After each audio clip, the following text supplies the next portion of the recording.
Hello, my name's Simonize, and welcome to another Simonize stream.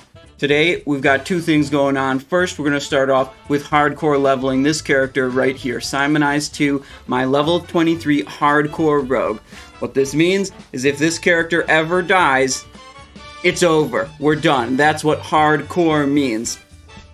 I've been having a blast playing hardcore on the classic era servers. You see we're playing on Bloodsail Buccaneers right here. And then later today, in, oh gosh, that's about 5.5 hours, we're going to be going onto the Wrath of Lich King classic servers to do Old War 25 on my rogue. So that is cool too. So we got plenty of action for you today. Ganja the Troll is here live on Twitch. Hello, how are you doing today? All of these VODs are both uploaded on YouTube for your viewing pleasure, and they are live on Twitch. So if you're watching on YouTube, be sure to go down below the video, leave a like, maybe subscribe to Simonize Show TV if you like watching me, if you like having me upload these videos. And if you want to, stop by live on Twitch. We're live, about 6 days a week with some streams that are much more EU-friendly times, and others that are more like in the evening for North America, which puts them to like, I don't know, 4 a.m. for most of the EU, which is not great. But we have a little bit for everyone here at the Simonize Show. Now, where we last left this character, we had just traveled all the way from Ironforge to Lochmadon, up into the Wetlands, going through the mountain pass, and we got a lot of quests we can do in the Wetlands. However, yesterday we realized that questing is kind of a trap. This server is incredibly super duper populated, and what often happens when we tried to do any quest is well, the mobs were camped, and we would sit around waiting for mob spawns, doing basically nothing. I mean, we started yesterday's stream at level 22.5, and we got just like a little over, one level worth of experience in hours, because we just spent a bunch of time trying to quest when we couldn't. So today's plan is a little bit different. We'll try questing, but I think the main plan is to, in the great words of Eric Cartman, stay in the forest killing boars. We know a couple spots in Wetlands that have mobs that spawn continuously. And that is a good those can be really good spots to just grind on mobs and get experience just from killing them. Get a bunch of loot just from killing them over and over. None of this run halfway across the world for this quest, run it back to where you came, another 15-minute none of that stuff. Just kill the mobs. It's brilliant. Eric Cartman was truly a visionary and understood this game. Moralex F24 says, "Hey Simon, how are you? I am doing good today. I just got out of the shower, ready for a long stream here today." Give me just a moment before we get going. I am going to get my stream alerts out on other Discords real quick. 1 second. Gotta let everyone know that the Simonize Show is starting. Do.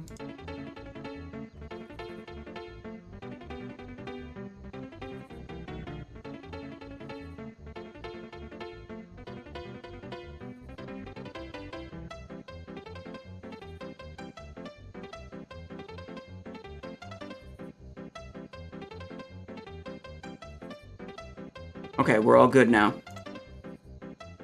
Moosty says, 2 hardcore characters of mine have died in the last 4 days. I don't know if I can go again. That's the mantra of the hardcore player, though, Moosty. Hardcore character, we go again. That's what you do. You go again.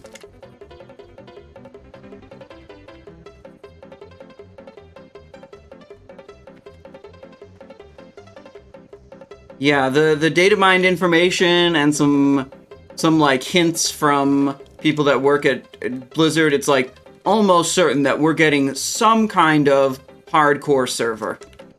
like official hardcore server. But you know, the hardcore classic add-on, you know, that implements a whole lot of other rules like no trading until 60, only do each dungeon once, no grouping except for dungeons, all this kind of stuff. So what I'm certainly interested in is, you know, if these hardcore servers come out, when they do, you know, what other restrictions? Is it just going to be death equals delete and nothing else? Or are there going to be some of these other restrictions that the hardcore add-on, you know, hardcore community has implemented?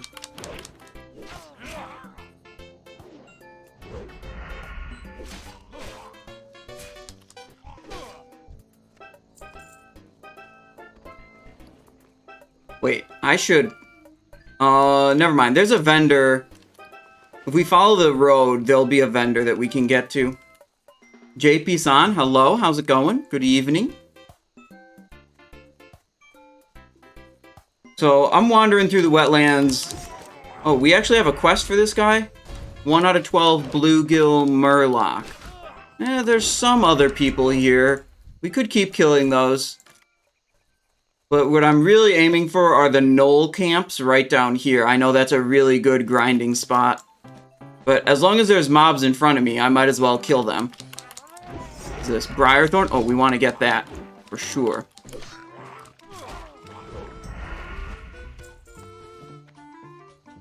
We need, I think it's only 2 more points in herbalism. When we went through the wetlands earlier, we saw some life root that required 150 skill, and we couldn't quite pick them yet.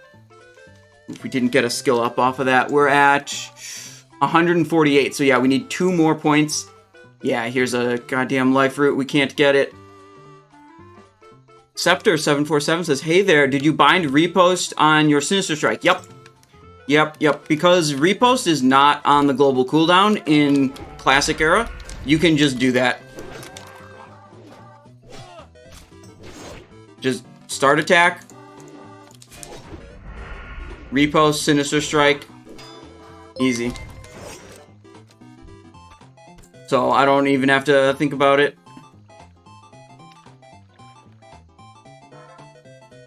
See if we can find some more flowers. We also want to go to the vendor over here. Yeah, that building right there, actually. They sometimes sell a limited supply pants item. We want to check if it's there. It wasn't there yesterday when we checked. How fun would you say is hardcore rogue for you so far? Think about creating one in the near future. Well, personally, I'm just a big enjoyer of the rogue class in, you know, Classic, TBC, and Wrath. So, like, it was always going to be a rogue for me. So, pertaining specifically to the class, I can't say, you know, for sure. But the hardcore experience compared to the Wrath of Lich King experience, I think, you know, from the outside looking in, like, before I actually started, I thought it was just going to be stupid and tedious. Like, all these restrictions, like, only doing a dungeon once, never being able to group, not being able to trade. Like, I looked at those and I just thought, these just make the game more tedious, right?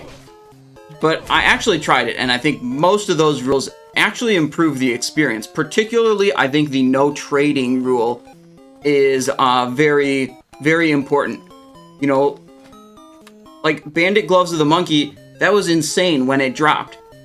It was so hype. It was like, because that's such a good item, perfectly for me. The chance that you find that on your own is just so rare.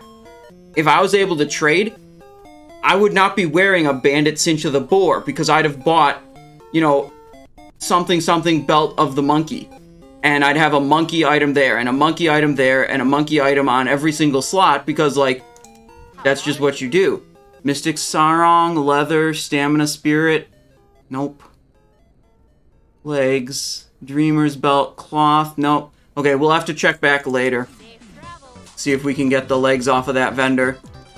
So what the no trading restriction does, really, is it makes it way more hype whenever you find an item. Like, these basic green items become really exciting. Whereas if you could just buy them on the auction house for 20 silver, you would not care. So I think the no trading one actually, you know, I didn't think it was going to be good to start with, but it turns out, I think now, having experienced it, I think that's a very good rule, actually. How much crap do I need to... Oh my god, I still have... I need to put that in my bank, really. Too much crap.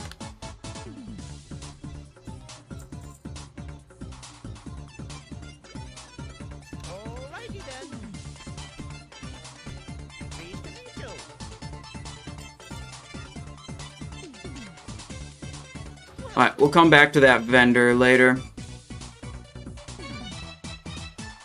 Tender crocodile meat. I'm not really interested in keeping items for very long. My inventory space is a premium. You know, like I don't want to keep shit that I generally don't need.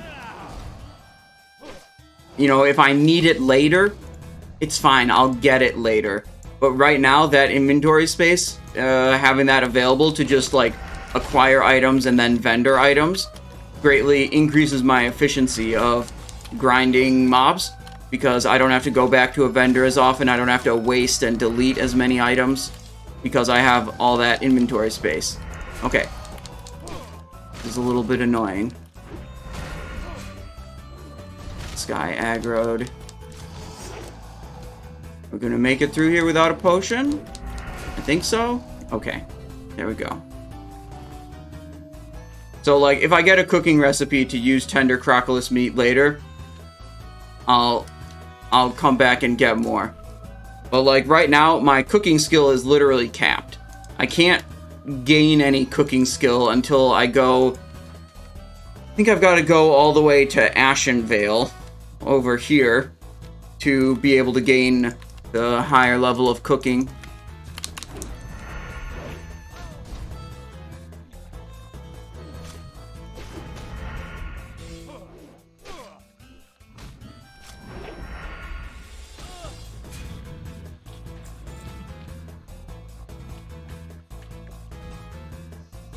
We're headed roughly down that direction, but you know, we'll just kill everything in our way, basically. Oh, shit. Didn't think these would aggro together.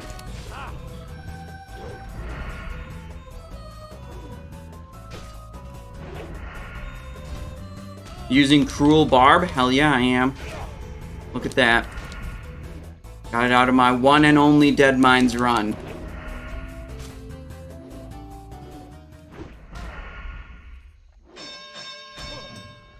Potion up.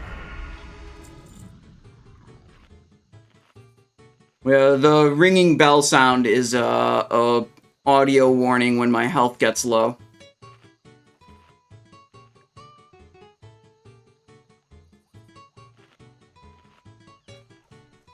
Hoping I run into a couple more herbs on my way across the wetlands. Moss-hide trapper. Okay, I'll distract you. Battered junk box. Hell yeah, okay.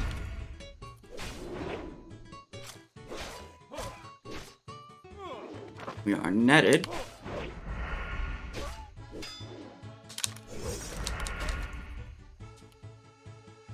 God, stupid net. Probably gonna... Oh, it did not aggro the crocodile. Okay. Oh, he's all the way over there now. What is this? King's Blood? Okay, that's good. We can loot that one. We have enough skill to get King's Blood.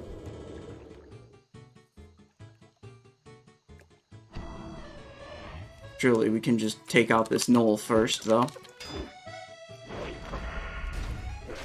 Keep an eye on that precious King's Blood, see if anyone else is going to try to roll up on my herb.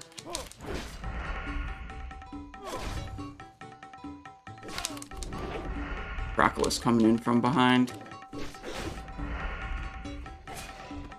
Okay, we're fine. That guy's a little high level. He dealt a bit of damage to me. Let's chill, just go for the herb. Get the mobs later.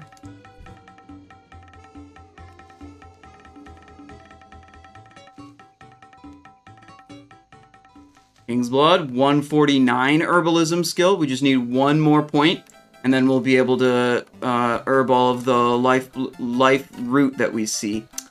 Yeah, like that one. We're 1 point away from being able to get that.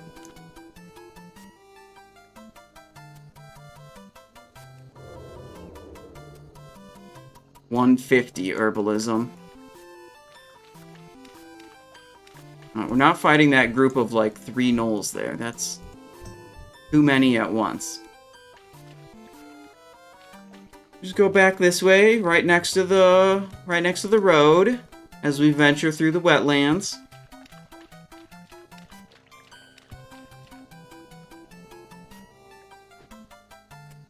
Crocodiles.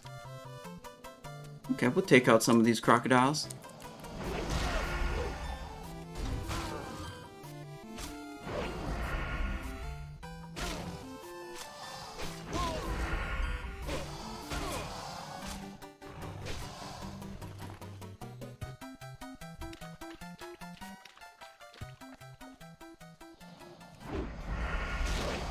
Take out the ones by the road, makes it safer for the low levels running through wetlands. Oh, we aggroed a second one. It's not great. Now we're gonna go for a good old dodge. Oh, he parried? Okay.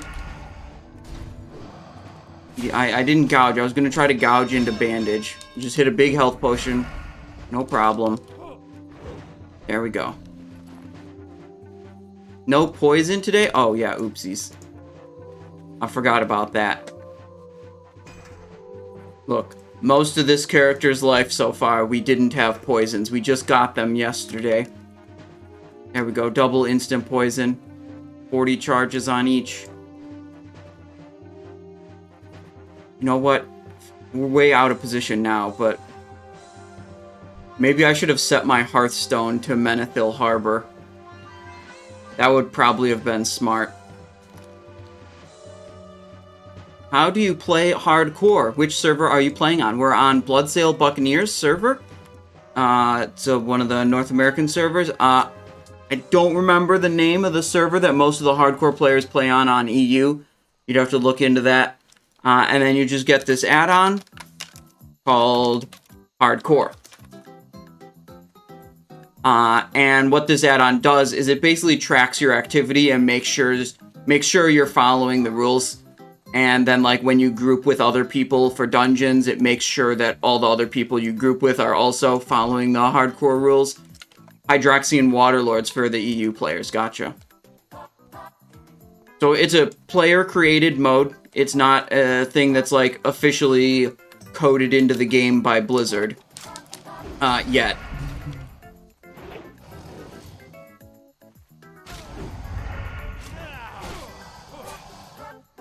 And, I mean, frankly, it's just kind of exciting that, I don't know, add some extra spice to the world.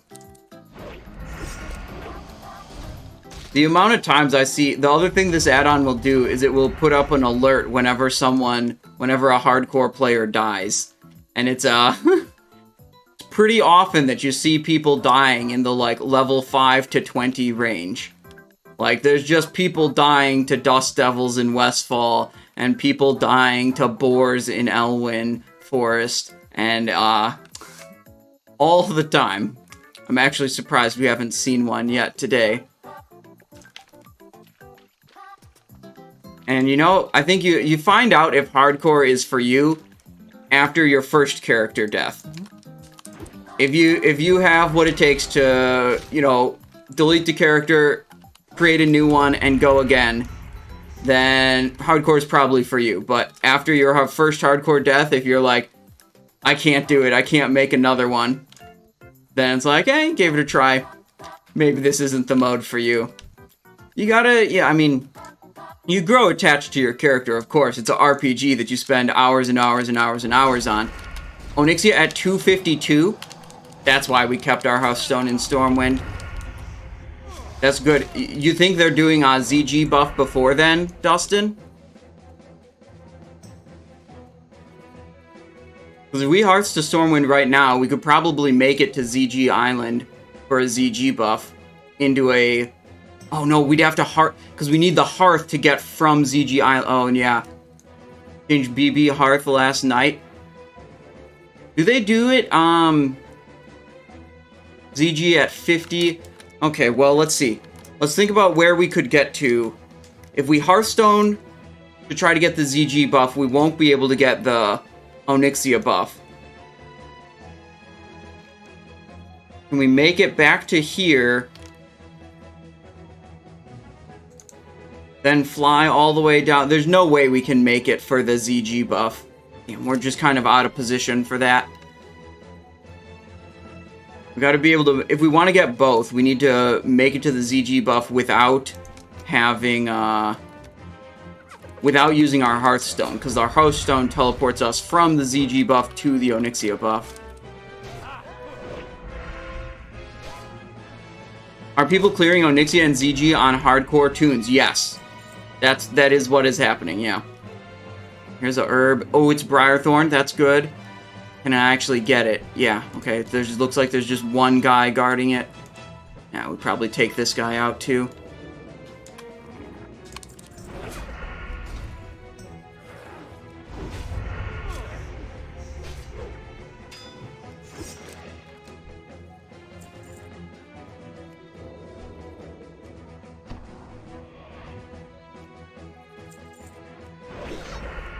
Pull him back, because if he runs away, I really don't want him running into that group of, like, 7 mobs. He's fast as fuck. Oh, shit. Okay, now we've got this problem, too. Loot that guy.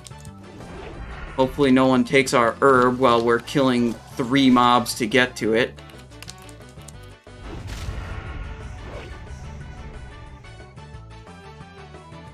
Okay, please skill up.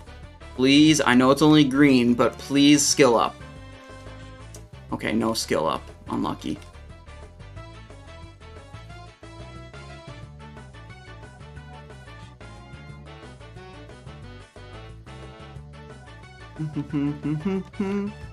What about this one? It's life root. Not something we can handle. 1 point away from that. Still. Alright, so we're chilling. We'll do a little bit of grinding here. Maybe try to find this last herb. Maybe a couple more Crocodile skin that we could... If we could complete that quest, that would be good. Then the plan is to Hearthstone to pick up this Onyxia buff, because... Onyxia buff is hella good. I don't know if you guys know that. But, that's a serious business buff, especially if our plan is to sit around and farm gnolls for a while. We're going to be very happy with getting this Onyxia buff. I think right back here is the camp of gnolls that I'm planning to take out or chill at. We'll see if other people are there when we come back. We can see if other people are there right now, too.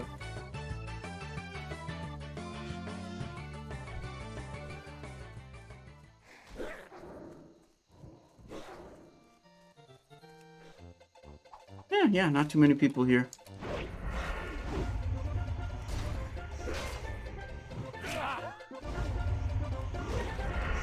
Probably want to pick up more instant poison.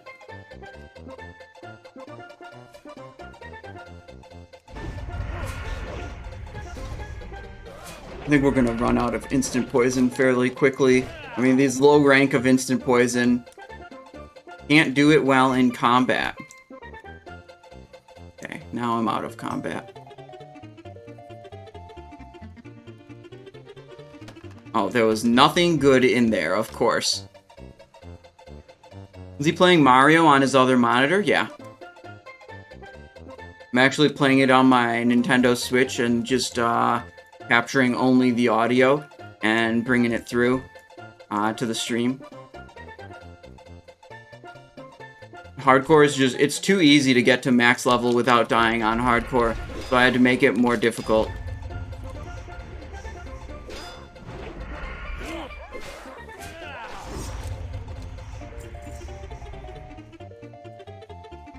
Yeah, this warlock person is grinding mobs here. They're doing the same thing I am. Or the same thing I'm... Yeah, the same thing I am. I think there should be... Yeah, there should be enough mobs for the both of us, you see. The special thing about this location, and many other locations, is it's what's called a hyper spawn. Which is, there's like this group of spawns here. And it's coded so that whenever none of them are alive, at least one of them will instantly respawn. And the effect of that is there's always a mob to kill. I'll take a little bandage here.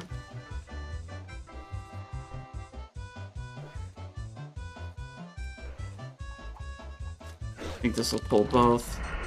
Okay. Oh, no, that person pulled the other one. What is this? Spirit reduced by 6. Okay, whatever. I'm not really concerned about that. Cosmin, RBK, hello, how's it going? Yeah, this is great, and it'll be even better once we get the Onyxia buff that drops at 252.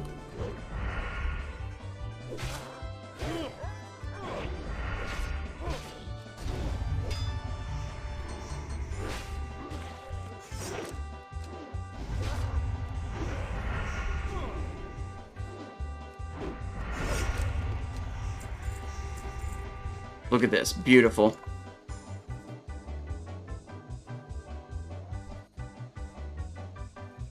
And these are dropping wool cloth, so we can make heavy wool bandages, as many as we want. But our instant poison is going. We're losing charges quick.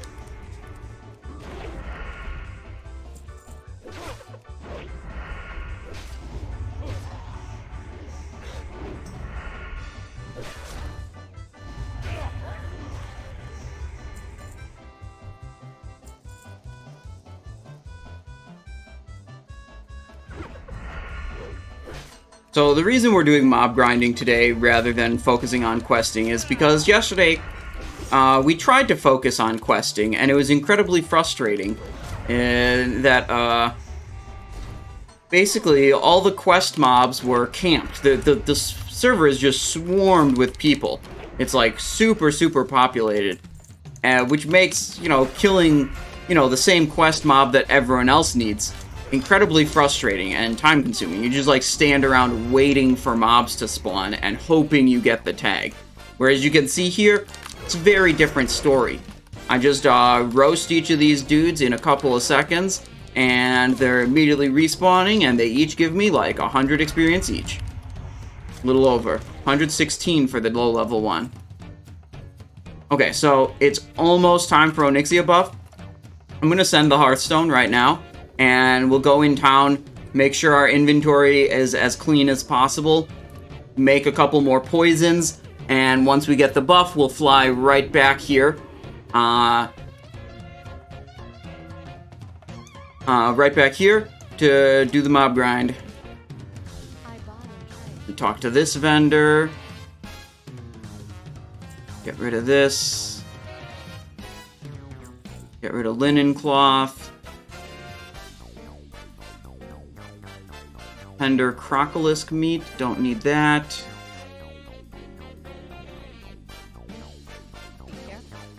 Okay. Go to the bank. Oh, we could picklock this. Sometimes these things have good things in them, but mostly I care about them because I want lockpicking skill ups. Small pocket watch. Okay, we gotta vendor that too, I suppose.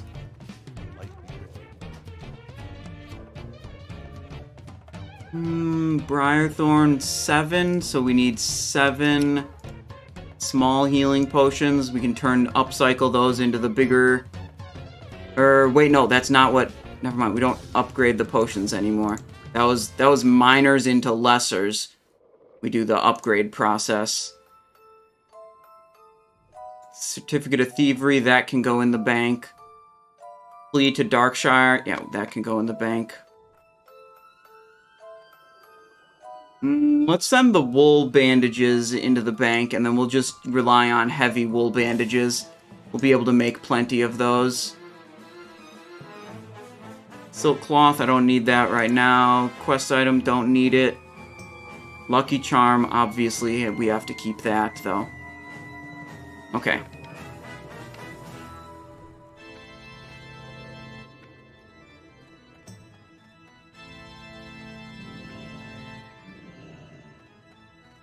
There's a lot going on here. Holy crap. Yeah. Yeah. This is what I was talking about, how the server is very highly populated.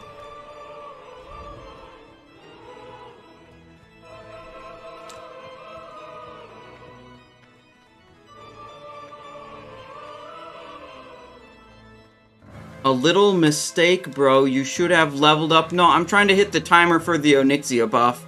I don't really care if I'm level 23 or 24 when I get an Onyxia buff. Here it is.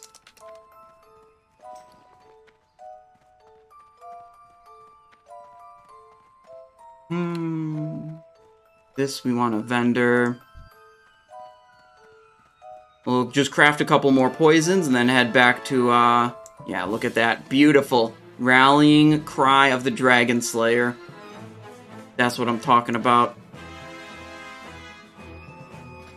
Healing potion. Oh, I need bruiseweed and leaded vial X7. The bruiseweeds are in my bank. So we'll go get those. Get rid of this. Poison crafting. Instant poison. Let's make 20 more. Whoopsies. Dust of Decay, 20. 1, 2, 3, 4. Okay. Can craft all of those.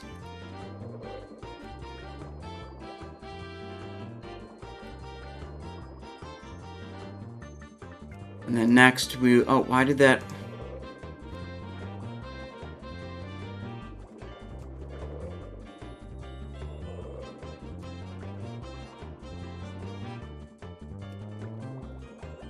Throwing knife, yeah, we're good on that.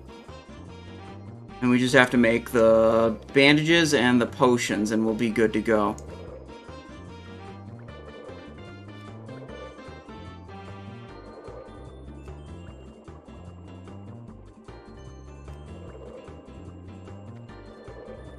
Recharges, 12 charges. I figured that the poisons in the offhand would... the charges in the offhand poison would get spent way faster than the main hand. This is a fixed chance to trigger 20% in Classic. It doesn't get changed to like variable rate until Wrath of the Lich King. So I just figured faster weapon was probably going to make more hits, but I guess the main hand with getting extra attacks from all my abilities turns out to be more. We can sprint to make it over to the bank a little faster.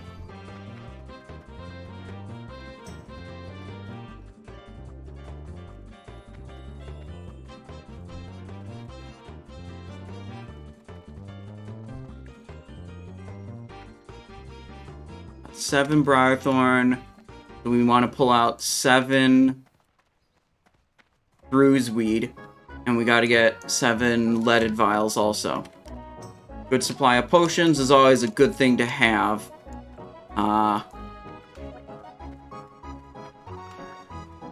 You know, potions, they're important for not dying.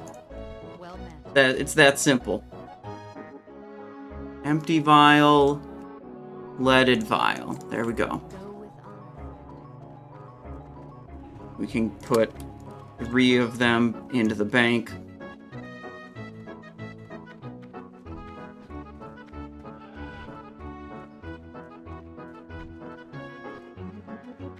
Gearing up for an adventure here. A long knoll killing session.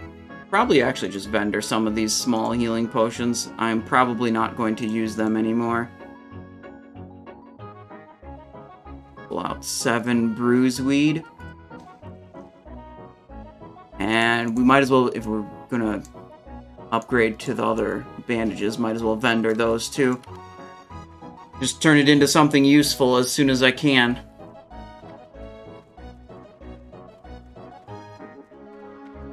Go to alchemy, make 7 of these.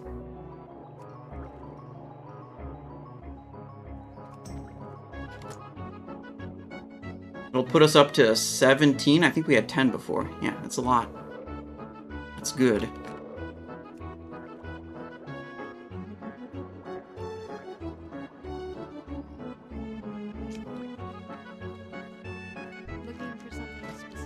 Vendor, vendor, vendor, vendor.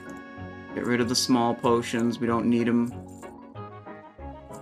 Okay, now we've got everything. We fly to Menethil. Everything except our Zandalar. Oh, wait, we didn't craft the bandages yet, either? That's fine. We'll craft the bandages when we run out of other bandages.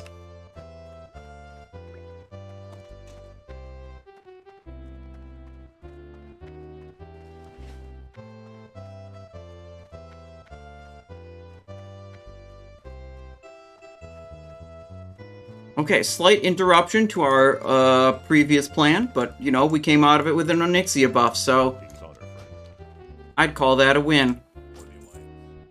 On our way to Menethil Harbor. Got 2 gold, 76 to our name, that's pretty good. Got 2 8 slaughters and 2 10 slaughters for bags. One of the quests in Wetlands gives me a bag. Let's see which one it was. Maybe we can focus on getting that one done. Cramping Paws, no. Algaz Gauntlet, no. Proclus Skin, no. Digging through the ooze covered bag. Oh, yeah, that's the one. Okay.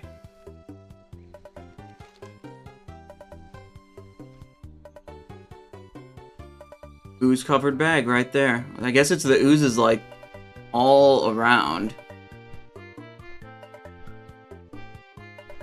Okay, there's like a large area that these oozes are supposedly at. Whatever, we'll land in Menethil. Just go back to our nice comfy little knoll spot. See if that warlock's still there, or if they'd given up yet. They were level 24 already when we were there. They might hit... Maybe if they hit 25, they might move on to a different area, I would think. Because the mobs we were killing were 20, 21, and 22, I believe. They'll start to get a little low level if you're 25. But we'll see. I mean, the thing is, as you level up on these mob grinding spots, you get less experience per kill, but you kill each mob faster, and they deal less damage to you because of all the, like, level modifiers for combat. Like, you have higher chance to dodge, higher chance to parry their incoming attacks, and you have higher chance to critical strike them, less chance to miss. So the XP per kill goes down, but your XP per hour might stay the same or even go up as you level up. If you're really focused on efficiency of leveling, like killing low-level mobs, actually totally fine, depending on the, you know, exact situation.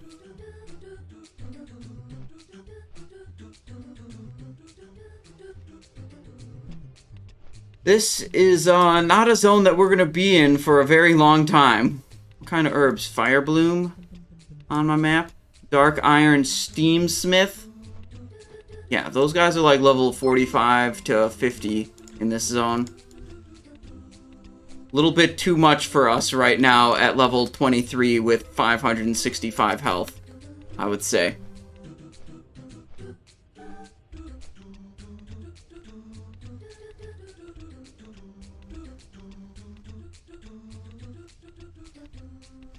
Alright, through the Searing Gorge into Dunmoreau. We'll go right through Dunmoreau into the Wetlands. Land at Menethil Harbor. Perfect. I wonder if my goal is to get to this part of the Wetlands. I wonder if it's even faster to go to Thelsamar and go through the caves. It could be. I don't know, though.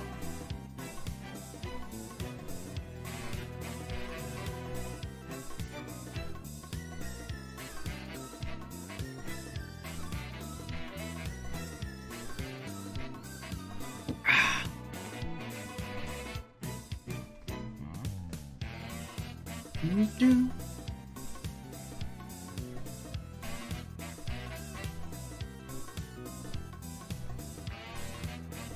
Do.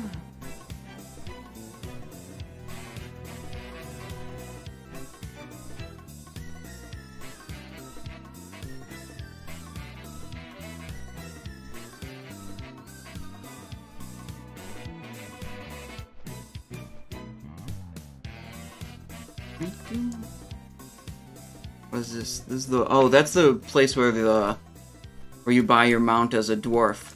That's what that is.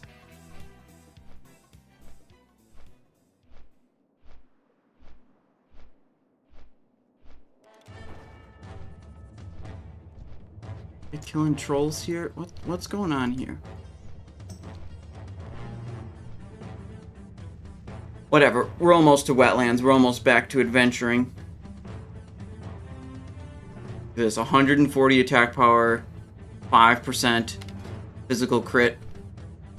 That nearly doubled our attack power. We're at 308 now. That means we were at 168 before. And our critical strike chance against an equal level enemy, 13.94 with this buff, so that would mean 8.94 without. Not quite doubling that one.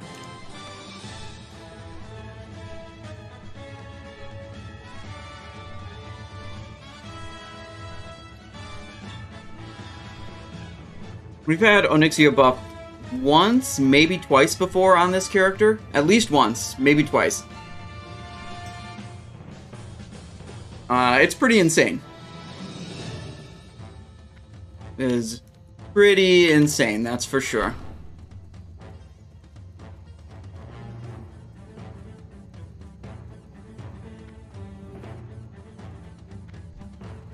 Guys passed out. What the hell?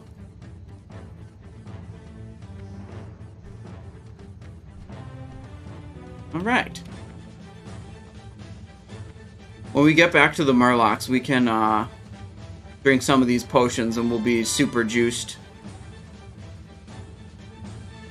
Ooh, we should detour a little bit. We should go to this guy, then go there. Checking on this vendor whenever we can is a good idea until we get those pants that we need. Just got your first rogue to level 80, says Gick Television. Only leveling when I watch the stream. Thanks for tagging along on my adventure, man. Well, congratulations on hitting 80. That's pretty big. You excited to step into some raids? You got some groups you're looking to join? Or are you trying to like gear up in heroics or do some quests first? What's your plan? And Dweller level 21. About to get wasted. I got the rallying cry of the Dragonslayer. Yeah, that's right.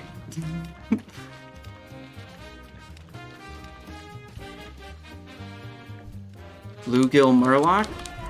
Good luck. 177 critical strike on Sinister Strike. Pretty good. Been grabbing a bunch of BOE for some pre-raid biz. Now I've hit a 10 and 25 VOA, but I don't want to hinder an Ulduar group just yet, so Nax and Heroics for now. That's a good plan. Briarthorn. Let's go. That's a good plan. Yeah, Ulduar is difficult enough that, like, you probably want to have some gear on your character before you delve into that. Briarthorn and Swift Thistle, that's good, but it's not the skill up I need to be able to harvest this life root over here.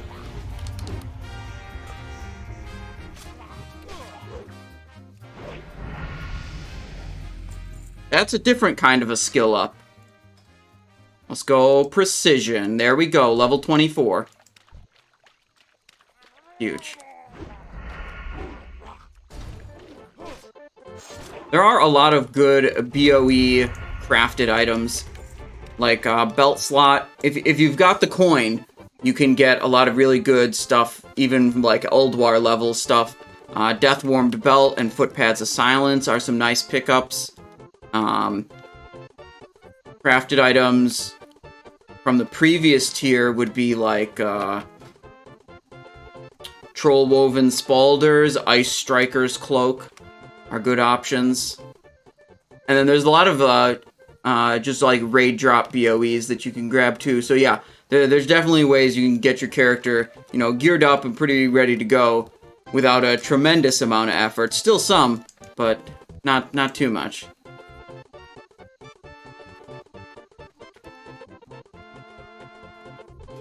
Mystic Sarong Dreamer's Belt. Yeah, okay. It's not what we're looking for. Sell these shiny fish scales. Oh well. What's this guy got? Copper tube. I think it's bronze tube that we need for the Duskwood quest. Oh well, we'll have to get that legging another time. What's this? Life fruit again. Dude, we're 1 point away. Herbalism 149.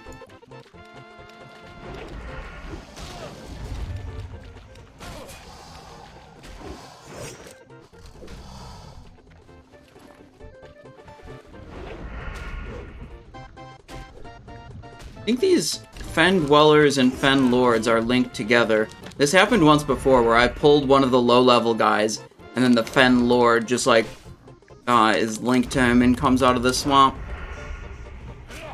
Kind of cool, I guess.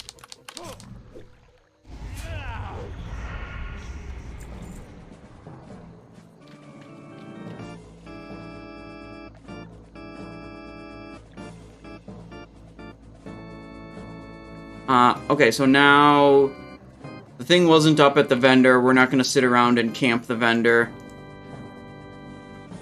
We're gonna go straight towards that knoll camp we were at before. Gotta re-up poisons.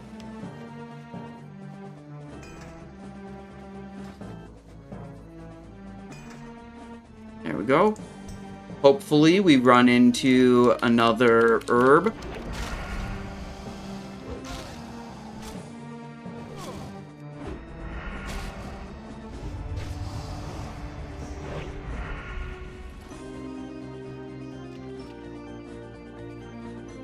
Oh, I also thought we could probably get to Hillsbrad Foothills by swimming from Wetlands. I'd guess that's better than trying to go through Arathi Highlands, because Arathi Highlands is like a mid-30s level zone. But if we just go, we could probably swim this gap right here to get into South Shore and Hillsbrad Foothills. Which also puts us a little bit closer to Shadowfang Keep. It's going to be a nice dungeon to do. Not quite as remote as Wailing Caverns when it comes to Horde dungeons. Briarthorn, let's go. Might have to clear for this. Right there it is. Okay, there's no one here. Oh, except the Wetlands Crocodilist aggroing me.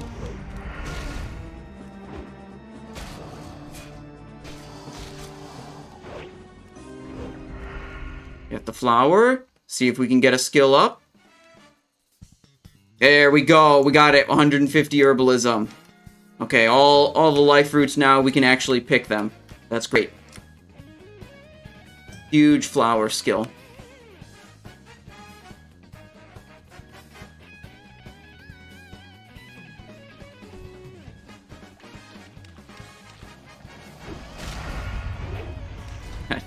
Mob just gets wasted.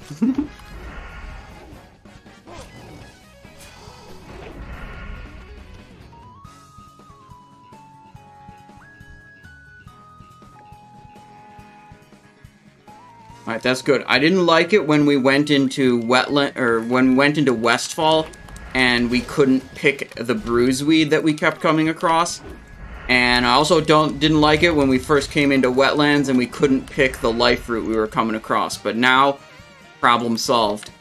I have not encountered any herbs so far that are higher skill than 150. We've seen Wild Steel Bloom, we've seen King's Blood, we've seen Life Fruit as our like highest level herbs, and now Life Fruit was the highest at 150. Now we can pick that one. Grab oozes on the way. If I see any of them, I will. And stop at this vendor. It's good to know this vendor's here, because that's way closer. We may have to come off of the knolls to vendor stuff.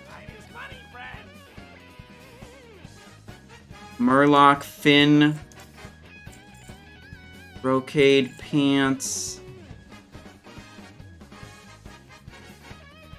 Leaded vial. We don't need leaded vial.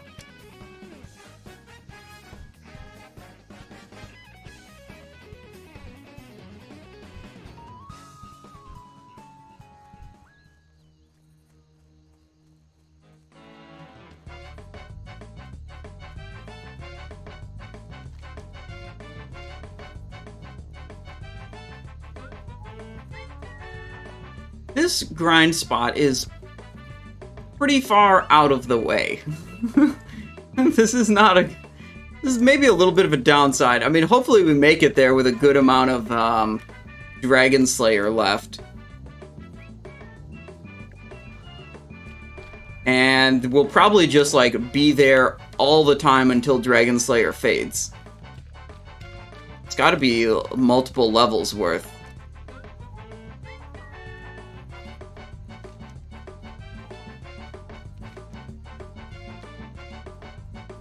Oh, life fruit. I don't want to. I want to go to the knolls. I want to go to the knolls is what I want to do.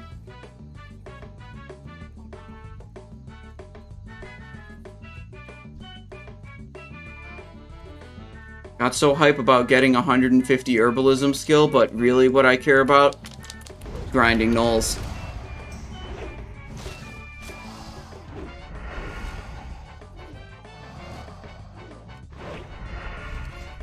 Raiders shoulder pads. Oh, these are male. We can't use those. Unlucky. A Moosehide Fen Runner.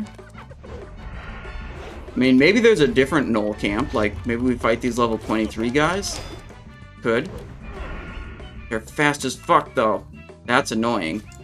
If we fight Fen Runners, I think we're gonna have to switch into Crippling Poison.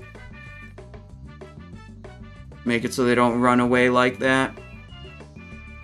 Yeah, this is 22s and 23s. Maybe we fight here. I don't see any problem with that.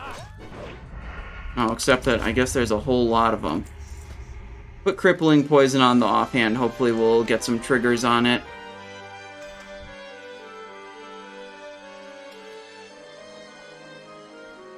(21, 22, 23). Yeah, this is a fine area to grind.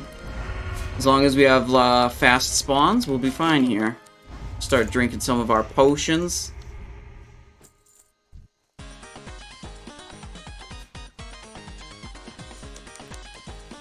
Troll's Blood potion. That guy got annihilated by that repost. Alright, settle in, boys.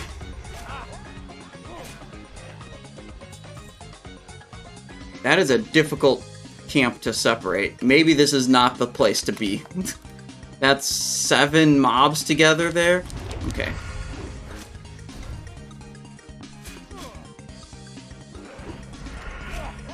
Perhaps I was wrong. Let's shoot one of these guys. See how many we can come with it. Looks like 3. Maybe we're fine. Okay, well, he's running away now. That's annoying. An evasion. We did not proc Crippling Poison. They're way too fast. Okay, I changed my mind. These guys are super annoying because they run and they're super fast. If you didn't trigger a Crippling Poison on them, it's hella annoying to kill them. And I don't really want to run double Crippling Poison to increase the odds that I get Crippling Poison triggered on them. I just want to kill some mobs that don't do that.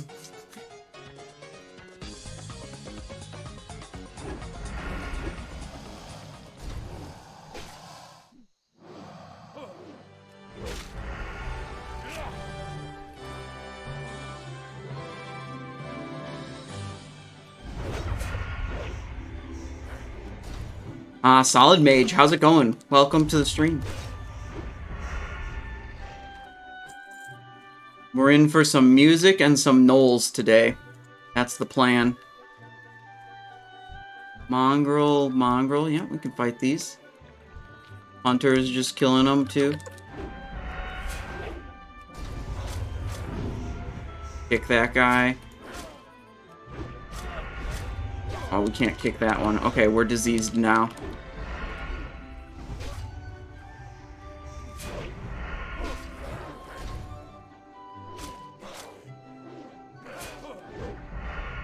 I guess we're gonna... Oh, boy. Where'd those mobs come from? It's fine.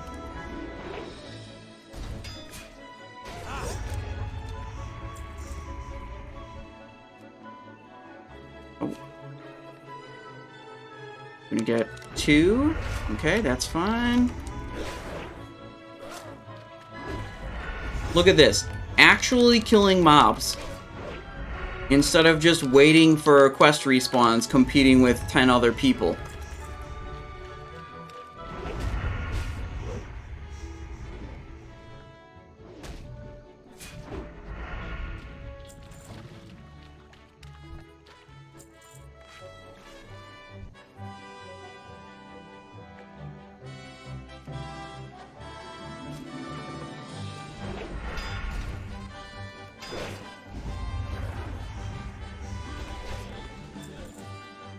I don't want to pickpocket these, but I think it's going to slow me down a lot if I try to pickpocket every one.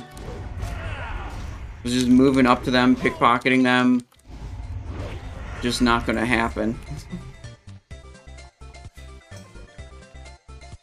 We got 2. Good money, though, if we pickpocket, that's true. But I'm not sure I actually even need that much money right now, like... My concern, I mostly want to progress my character, get levels. That's what I'm really focused on. So I think the primary objective is get as much experience as possible, while being safe, of course. This is hardcore after all. And then, if I don't think it's going to slow me down too much, do some pickpocketing also.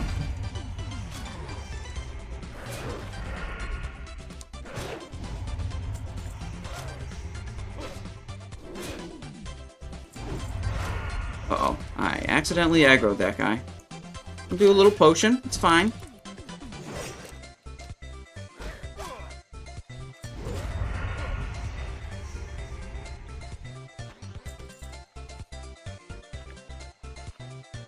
I always ask myself why I didn't play that much in TBC, then I remember the 20 energy ticks, and I'm like, oh.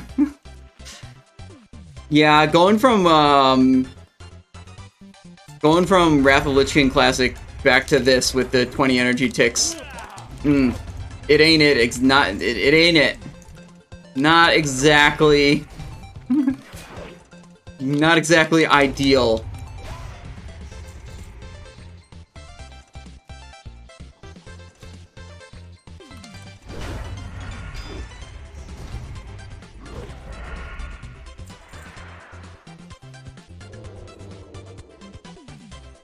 $43 copper off of the pickpocket. Pretty good. My stealth is still on cooldown. Killed that guy too fast. How on earth was that guy aggroed over there? I do not know. I am still in combat? I think I'm in combat with that thing.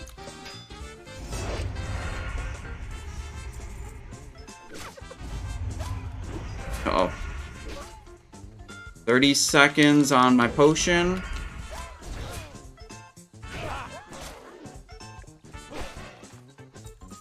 Bandage. This warrior okay? Yeah, okay, they're fine. There we go. Hyper respawn. Yup, that's what's going on here. Let's get a food buff. We'll get a little bit extra stamina boost here.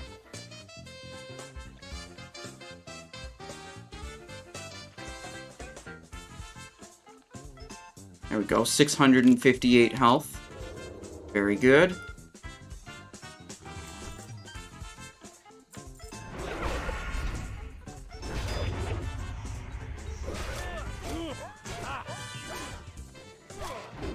Okay, I don't think on these mobs, I put on a crippling poison on the other one, on the other mobs, because they were running away. But these mobs, I don't think need a crippling poison. So we're going to go back to double instant, just to maximize our kill speed here. Also, my main hand instant had faded.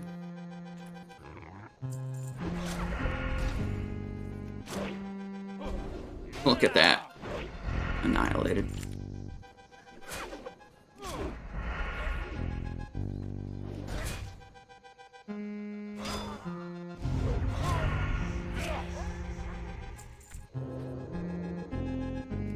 Oh, resisted my pickpocket. No. No, don't resist a pickpocket. No.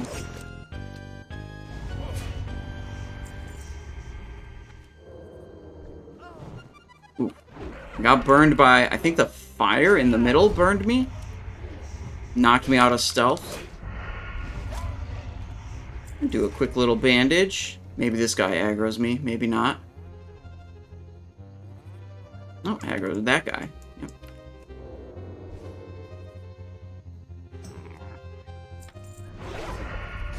Yeah, those pockets with zippers, and the zipper was closed. Yeah, attempt to pickpocket him. Not gonna happen. That guy was prepared.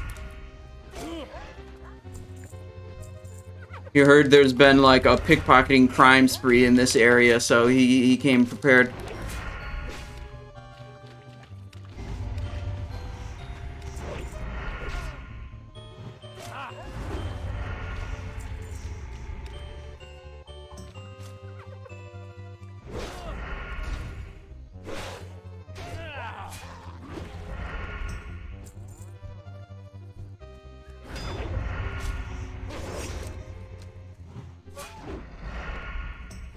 Easy peasy.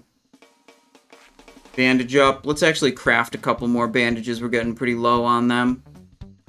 Don't want to be in a situation where, like, I need a bandage, like gouge bandage, to get out of a situation and not have any bandages available. That would be bad. And look at this. Due to the hyperspawn nature of this, like, group of mobs, doesn't matter that there's two other people here. We just keep mowing them down and they keep popping up. So it's perfect.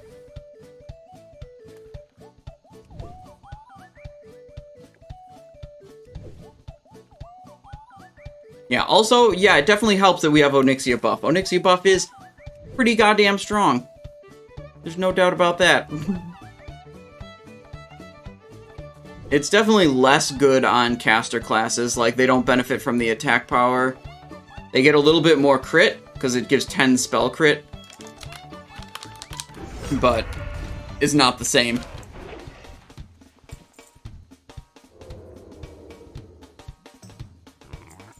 We can literally fight all three of these if we wanted to. But maybe this guy will peel. Yeah, he peeled one. We didn't even need to hit that evasion.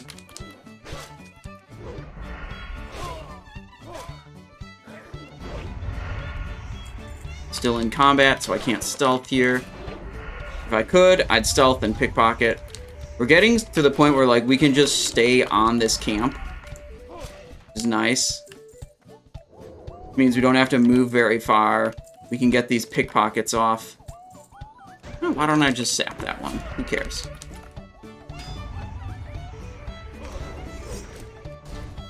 Slice and dice you. And come back and finish this guy off.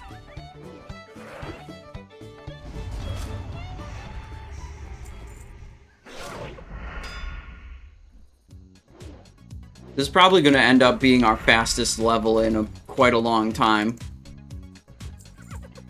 Now, somehow I'm getting stuck in combat. I think with the other mobs that people are killing, I'm somehow getting in combat with them. So, like, even after I kill the mob I'm focused on, I don't immediately get to stealth again. Which is a little bit annoying, but not really a big deal. I think he's trying to split those mobs.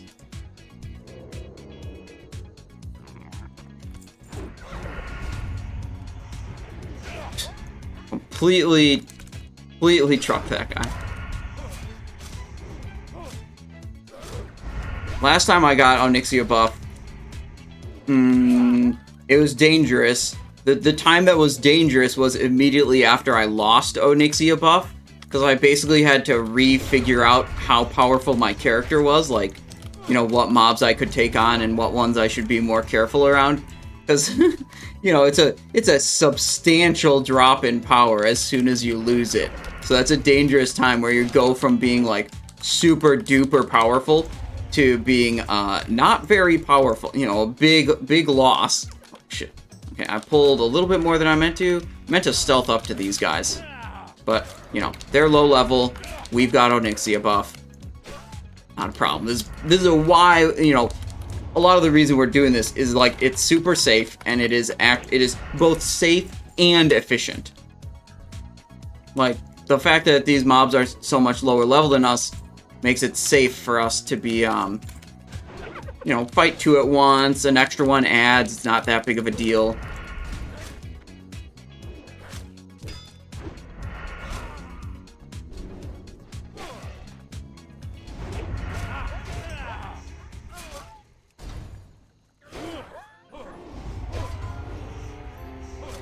Oh shit, 16 Rogue. Mr. Fart Blunt has died in Darkshore. Unlucky. Better luck next time, Mr. Fart Blunt.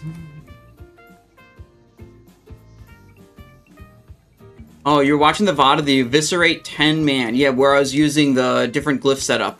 Yeah, that sucked. It was not good. I would not do it again.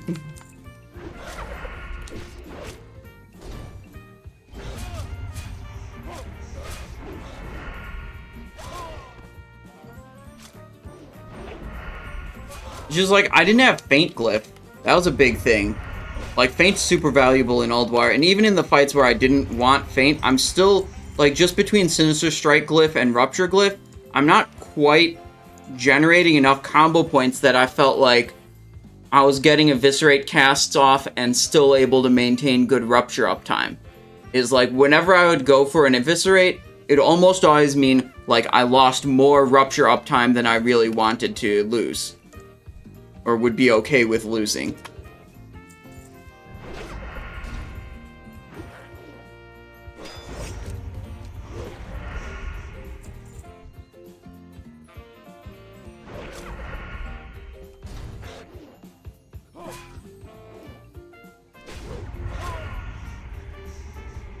He's running away. He's faster than...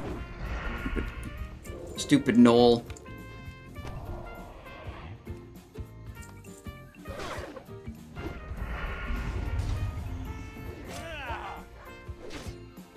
Maherka says 200 DPS at level 24, by the way. Yeah, don't worry about it. You know, we're just super powerful. Oh, I stealthed and then I forgot to actually pickpocket the mob. Oh well.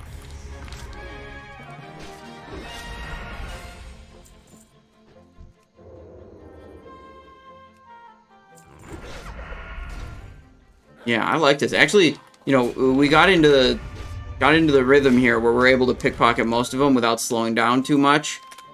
Probably adding a pretty substantial amount of coin. Oh, that was only 8 copper. Just as I was about to say, just as I was saying substantial amount of coin, the next pickpocket, of course, is only 8 copper. See there, 21 copper. That one was good.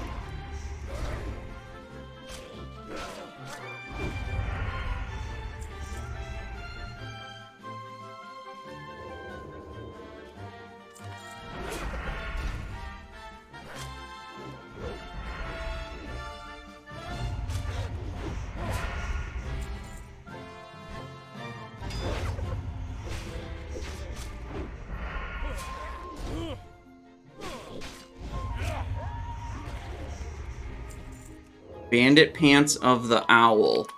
Those probably suck. We have actually good pants right now. Decent pants, but of the Owl, that's Intellect Spirit. That's not for rogues.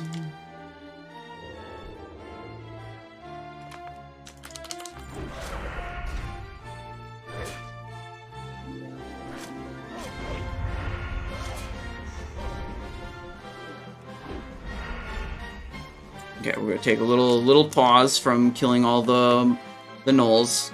get a bandage so we can be at a little bit safer health total, and re-up our main hand poison because it only has 4 charges left. Get the offhand one later.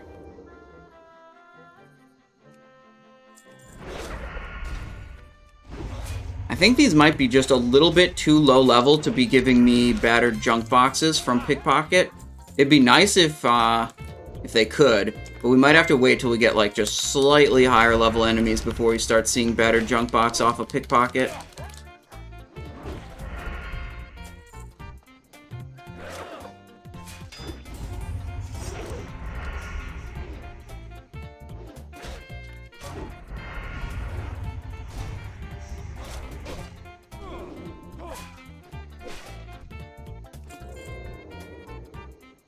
Copper Pickpocket. Not the best, not the worst.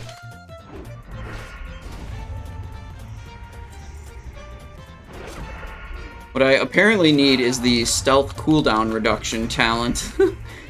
We're killing these under 10 seconds. And I either have to wait between mobs or... Oh, there's a battered junk box. This one's level 22.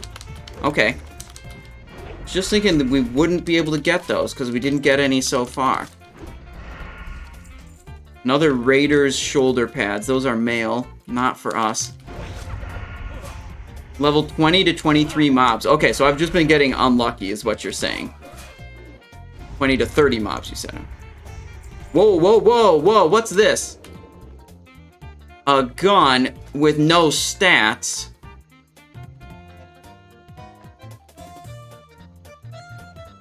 Piece of shit.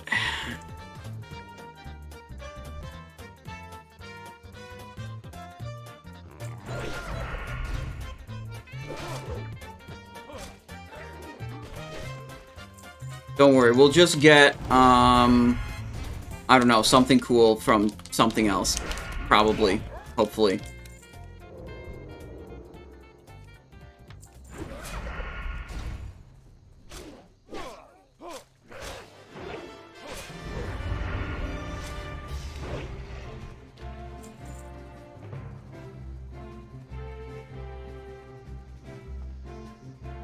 Damn, I have to kill something over here now, or what?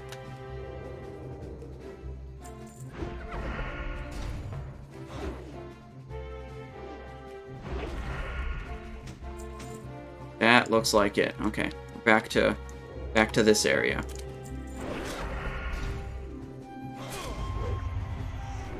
Look, we're like a third of the way through the level already. Making great progress. Should actually put up a timer. Hang on. We'll kill this guy, and we'll put up a timer. I'll note my experience, so we can check, like, how much XP per minute we're getting.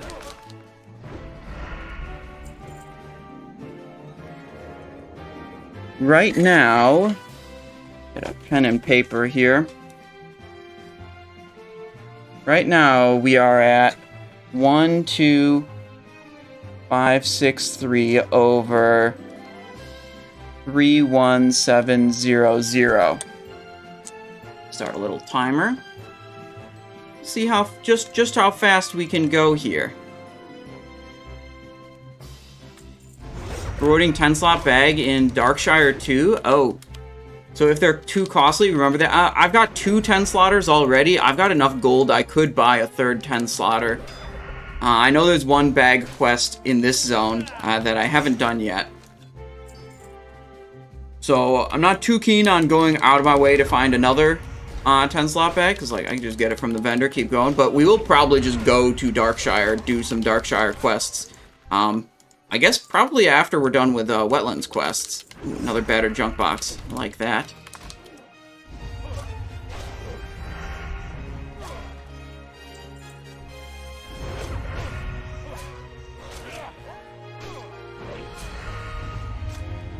I was trying to get a slice and dice off on him right before he died. Darkshire is dangerous. Yeah, because they've got... Okay, there's actually 2 threats. There's Stitches along the road and in town. And there's also the spiders around the forest. A lot of them have a 8-second stun poison, which is not good for us. Not good for staying alive. I'm just here waiting for the death clip. Oh, don't worry, we're not going to die for a long time. Except for the time we already died on Simon I's show. Simon I's 2 is here to avenge the death of Simon I's show. You want a death clip, Weave Commander? There it is.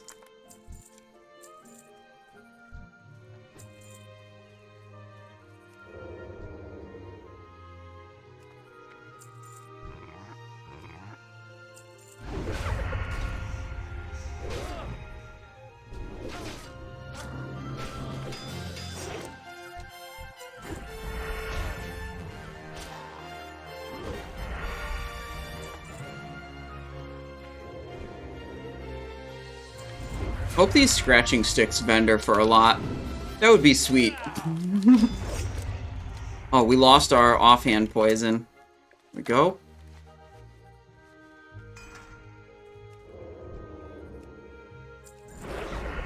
How much coin? We're up to 3 gold 48 already? Holy shit.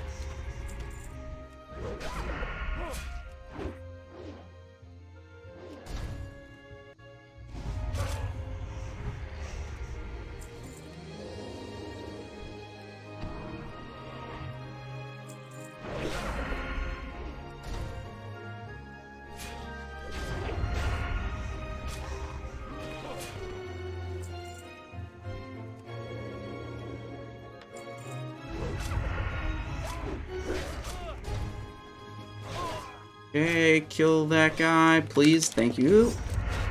Now we go to this guy.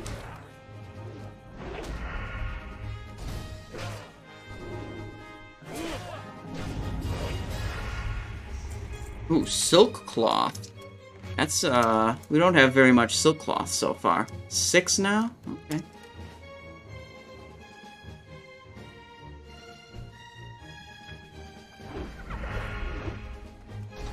Junk box, yeah. We could pickpocket a couple of these. We got 1, 2, 3 of them now.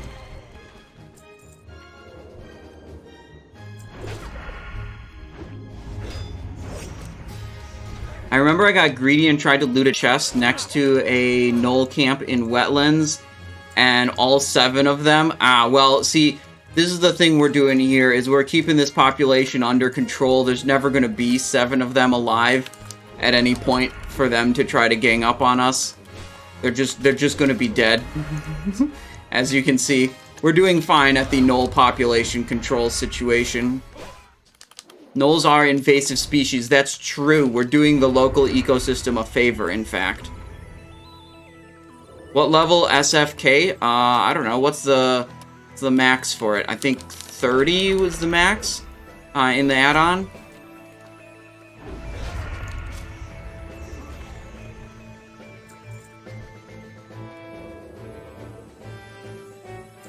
So we'd want, you know, like 28 or something.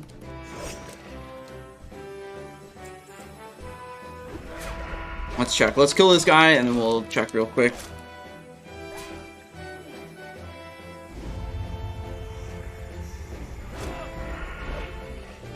Rules, dungeons, Shadowfang, max level 30. Yeah, so we'll look for like 28, I think.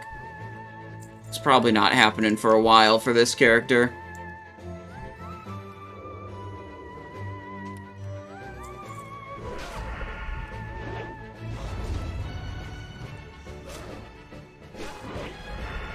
Remorseless attacks would actually be really good, especially if we're doing grinds like this. My goal with my talents was I wanted to get Repost as early as possible, and then I wanted to get Blade Flurry as early as possible, because they're both super duper good. And, like, Remorseless just delays those. But Remorseless is no doubt good for this situation. Maybe when we hit 25, we'll go for it.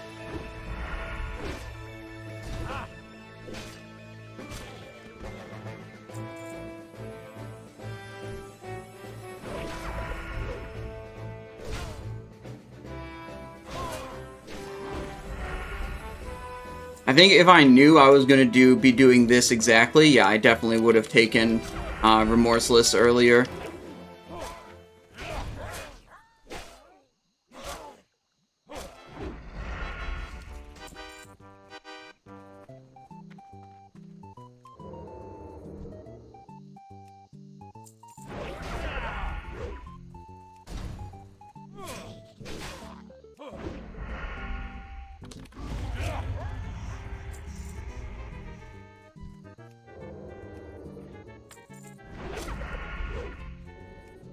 Kick. Oh yeah, okay, I got the energy tick right there. It's nice. That's I mean, that's not a super important debuff, but it's, I don't know, it's -6 spirit. It's gonna affect our out of combat health regen a little bit. I beat Super Mario World? Yeah, we're moving on to the other Mario games now. You know, play the credits roll music and then go to a different one.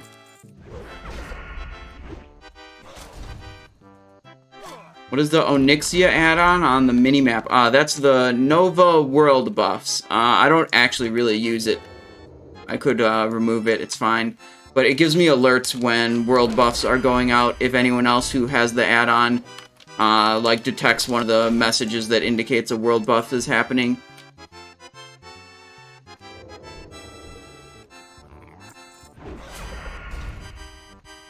And then it'll keep track of like a timer on the cooldown of the buff.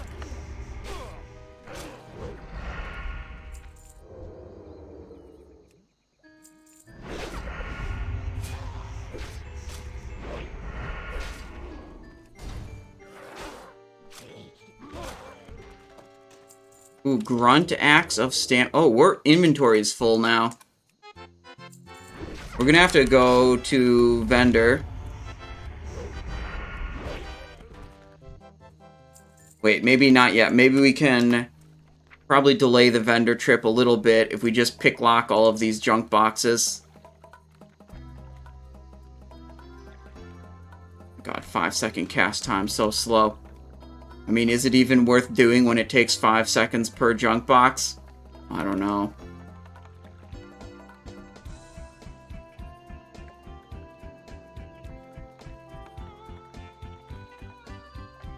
Just glyph it to make it instant. Yeah, duh.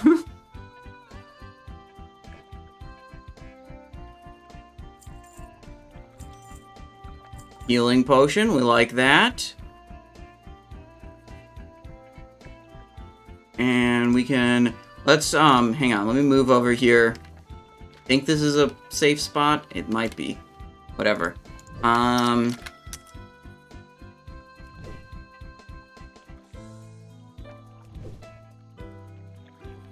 Export.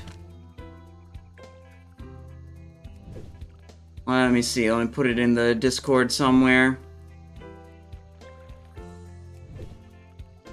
I don't have it uploaded to the Wago website right now.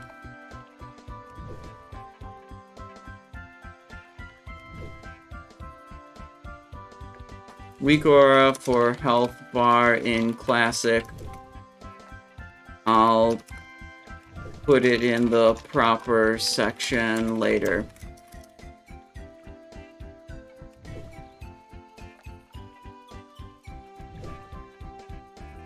Okay, if you go into the general chat on my Discord, there's the copy string. It's just a health bar. It has the sound warning too as part of it. But it's a health bar and I moved it over top of my character panel. Like, the energy bar is still behind it, but, you know, I don't have to look at the energy bar all the time. We up the instant poison here. We had a little bit of a break in our experience gain. We were keeping track here. Bandit Boots of the Wolf. Is that good for us? Let's see how much we get off of those. Bandit Boots 3 and 2. Now I'll keep my 5 agility boots for sure.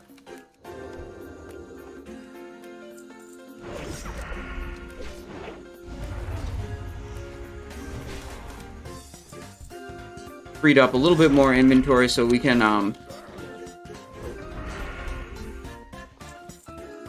chill here for a little while longer until we have to visit the vendor. How long are you doing the timer for? Probably just I'll pause it once I have to go to the vendor, and then we'll do a quick calculation, see where we're at in terms of XP per minute or per hour.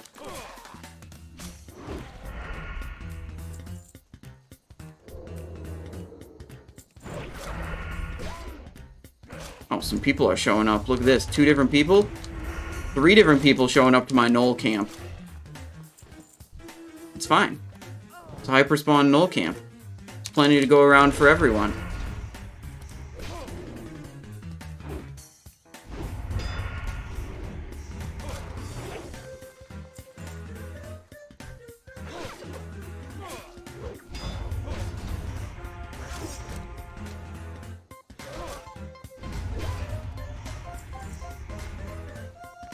Bandage up.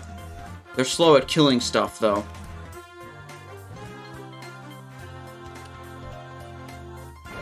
I don't think I'll be able to pickpocket if I have to compete for the tags at all, though. Pickpocket slows down the tagging process, that's for sure. Yeah, look at this. Like, they're here, they're tagging them, but they don't have fucking Onyxia buff, so... They do not kill them like I can kill them. So, like, there's 2 mobs spawned. Neither of them are my tag. Oh, yep, okay, so now that guy's gonna tag that one. Now's as good a time as any to just go to the vendor.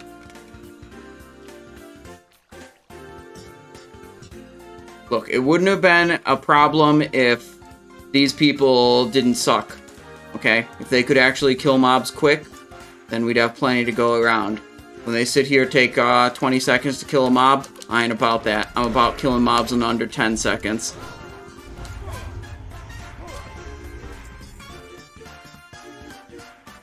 Can we just move on? It's cool. Make our way back towards the vendors. We got a pretty much full inventory already here.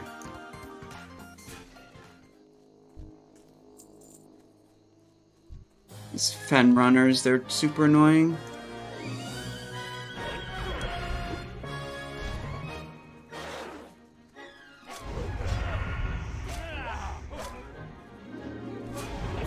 Got him. I want to go all the way back to this vendor. There's another vendor that's like there-ish, but I really want to get the pants off of that rare spawn vendor or limited supply vendor.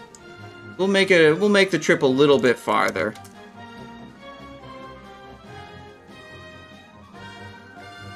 There, my first life root. 151 herbalism skill now.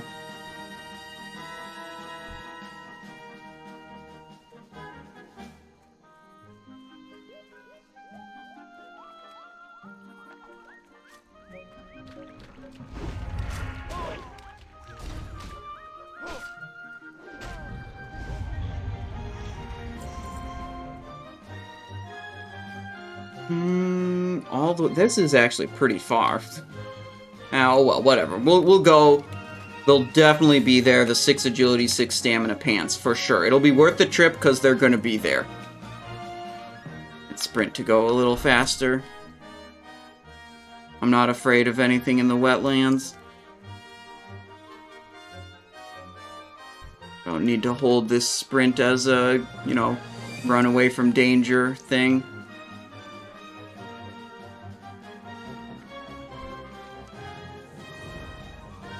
Nine crude flint. Okay, whatever.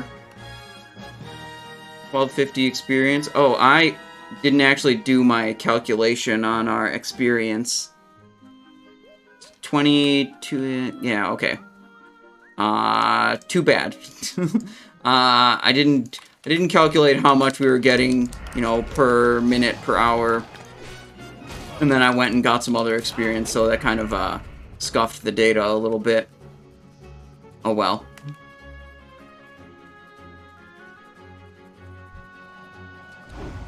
One more Crocolisk skin would be nice here. That would finish up that quest, but no.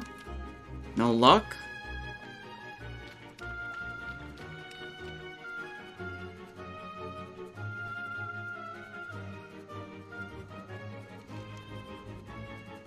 On this direction.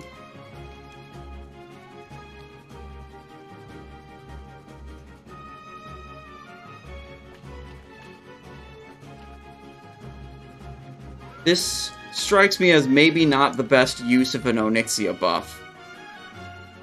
Briarthorn, can we fight these guys? Mistweaver, Fenrunner, and it's a lot of them together.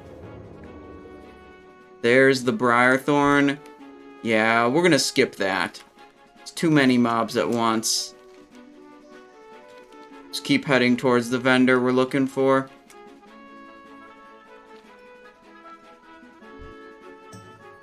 This one we can kill. He's alone. That's just experience right there. King's Blood? Go for that.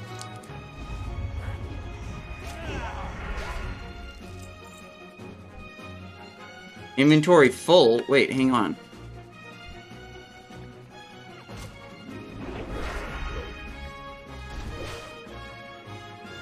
Start getting that sweet, sweet Swift Thistle. Yeah, we've gotten a good amount of Swift Thistle already, actually. What I need is some sweet, sweet inventory space. Looking if there's anything. Yeah, we could probably get rid of Haunch of Meat. It's going to be low vendor value. Oh, now I'm full again.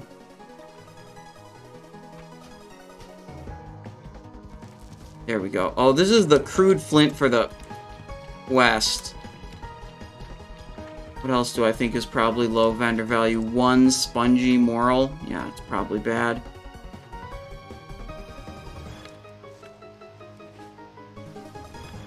Life fruit over there. That's the opposite direction. We'll double back. We'll get it. We gotta go to this vendor. It's important. Yo, Big Simon, how are you doing? I'm doing well. How are you, Balazi? We got an hour left on our Onyxia buff, and we are cruising. Farming Knolls. We're making our way. I mean, we got a full inventory right now. It's a bit of a problem. But the plan is... Oh, gosh. This herb is being guarded also. We might have to skip it.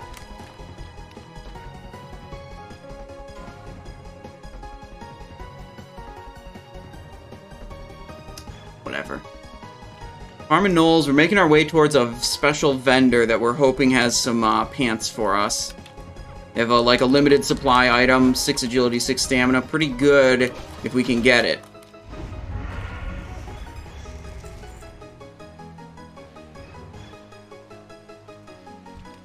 So, we needed to go to a vendor anyway, so we're choosing to go to this vendor. Hopefully see what we want. Inventory full. Yeah, see, like, this is why we needed to go to the vendor. Inventory is hella full.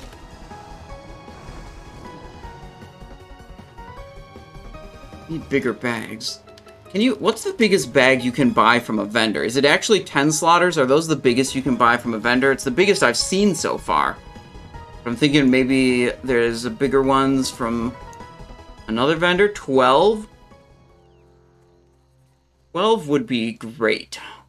Ran any more 5-mans yet? No, just the one Dead Mines run we did the other day. I'm thinking Shadowfang Keep around 20... around 28 or so level.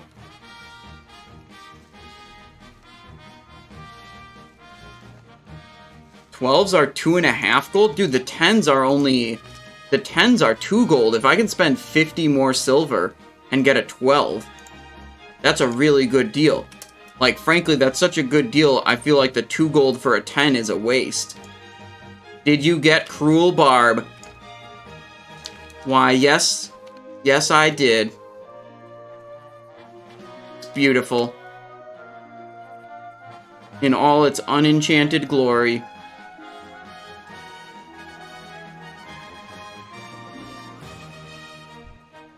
Tango says, you are so chill to watch. It made me move to my computer and start up the leveling process myself. Well, man, I'm glad you're enjoying the stream. Hell yeah. Elite Shoulders. There's this other gnome. There's the other rogue here. He might have bought the thing we were looking for. A little bit sad to vendor this, but we've got no use for a gun that has no stats. So, goodbye.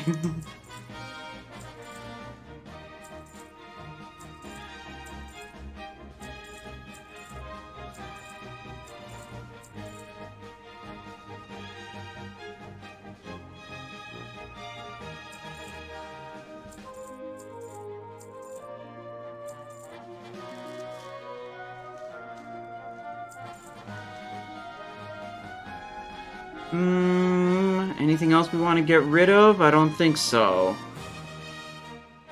We're good here. Maybe we get rid of the cornbread, because we've got other food buff items. Oh no, we have 28 cornbreads. Yeah, we're fine. Okay, we'll just check one more time. Maybe it respawned in the couple of seconds it took us to vendor stuff. Okay, never mind, it didn't. Okay, back to anything we can possibly kill, basically. And we'll stop back at this vendor later. Well, we should re-up crippling poison or instant poison there. Oh, Simon, you just killed Algalon 25 for the first time, and now I get to watch your stream. Great day. Well, congratulations, Martin boy. Algalon is it's a difficult one, that's for sure. You get any good drops off of your Algalon kill or nah?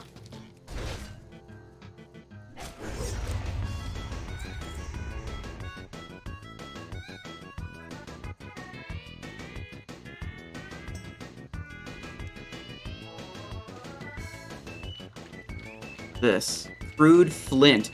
Maybe we can kill enough of these gnolls that we can turn in this quest on our way back to our, like...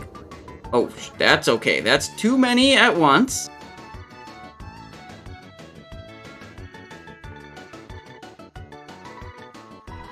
Fight this guy. Yeah, we'll fight that guy.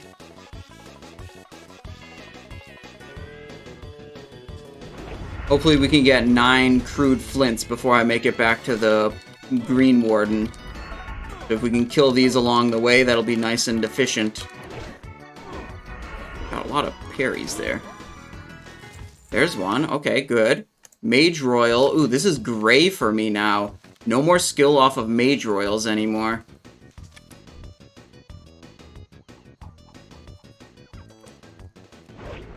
Netted.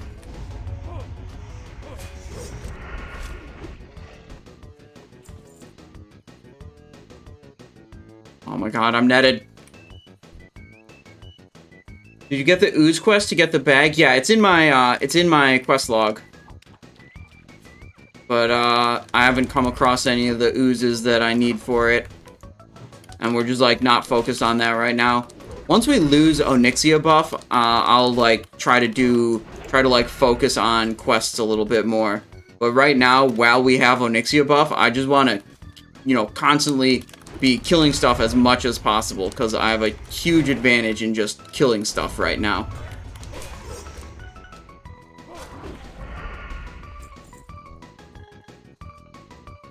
How many is this gonna pull? 3? We'll hit an evasion. We'll be fine. Oh, that guy's level 27? Okay, well, we might have to vanish. We'll see how this goes. I do have Onyxia buff. I didn't think this guy was going to be that high level. Okay, we're fine. Turns out, we're fine. It's fine. This is 2 mystics over here.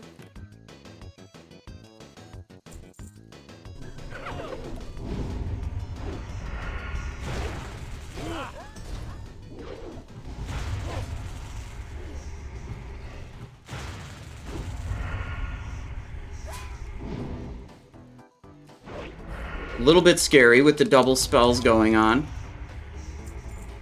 Gonna come in with a gouge into a bandage.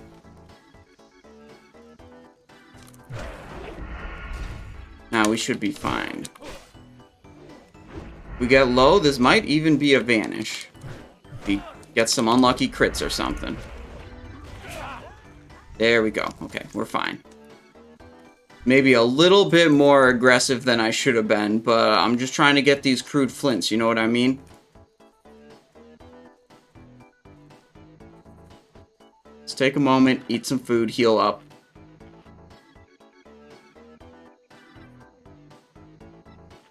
Stealth Pro says you're 6 Algalon kills in so far, and you only have the crossbow, so nothing else. Solar Bindings dropped first kill, but I was still a trial, so yeah. So a warrior took them. Oof.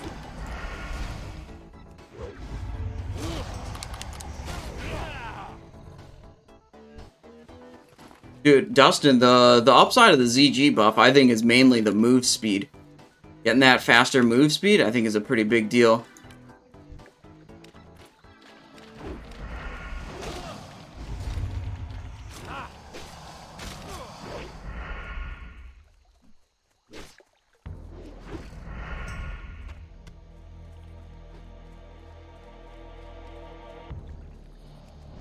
Oh, poison fell off of my main hand here. Gotta re-up. This is an annoying part about classic era poisons. They have limited number of charges.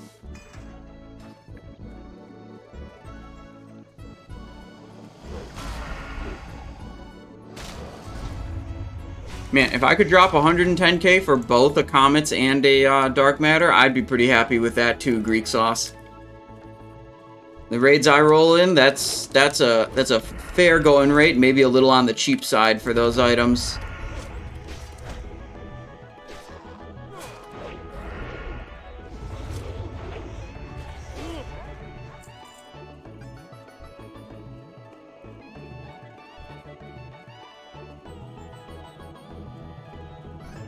Oh, root here. Resisted. Yikes. Wonder if this will be a fine grind spot. Level 24 brutes. Take these ones like on the outer edges of the group instead of in the middle.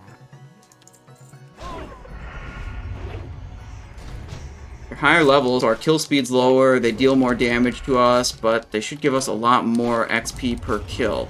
165. It's probably not as good as farming the slightly lower level ones.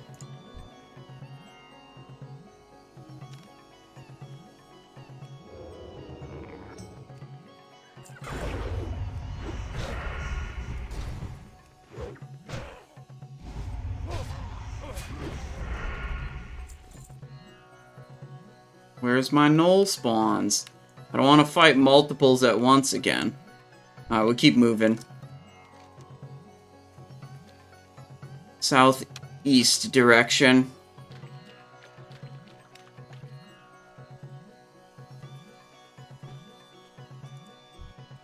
Ben Creeper, level 25. Yeah, we can take him out.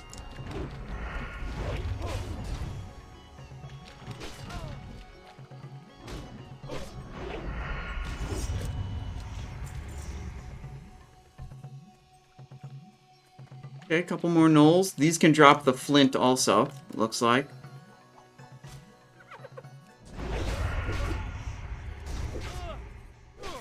Where is the Green Warden? Did we pass him by yet?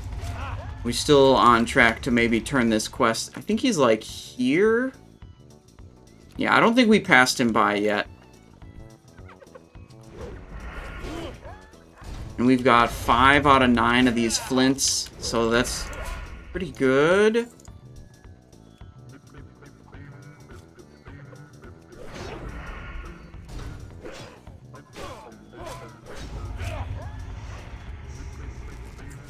Seven of 9, okay. Shoot this guy, bring him over.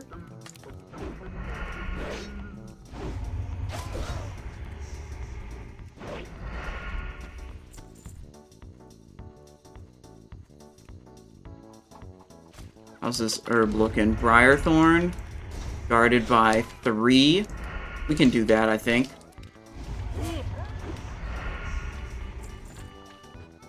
Do a quick heal up. Oh, 4. It's guarded by 4. Okay, let's shoot that guy, see what else comes with. All of them. Let's leave. Let's vanish, actually. Got slowed. Okay, so that was a bit of a overestimation of our capabilities. I didn't think I would get all 4 of them by doing that one throw.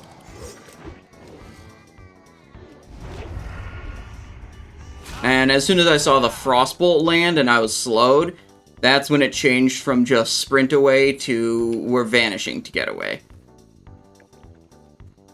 Not gonna mess with that. Okay, this is, I think, the Green Warden spot, right? Like on the other side of this hill? No, never mind. Oops. Whatever. Here's a vendor. We can clean up a couple items out of the inventory.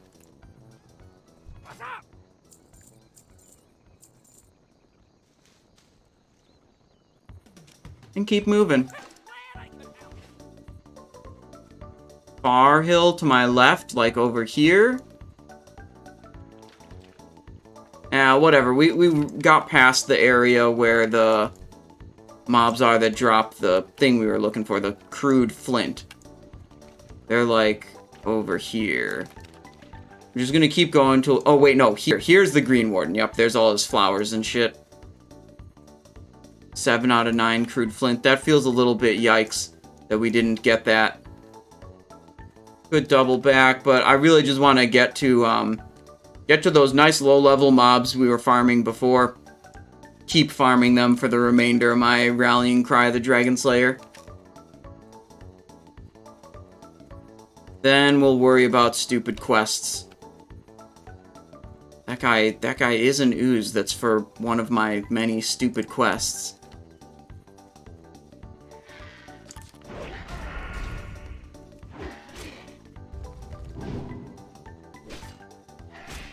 King's Blood, let's go.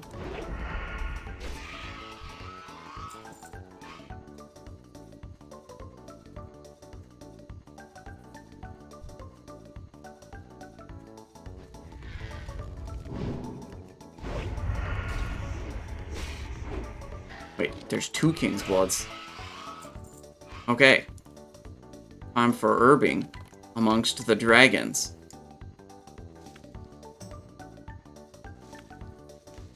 Look, as long as we keep just killing stuff, not taking too long running between different mobs, I'm happy.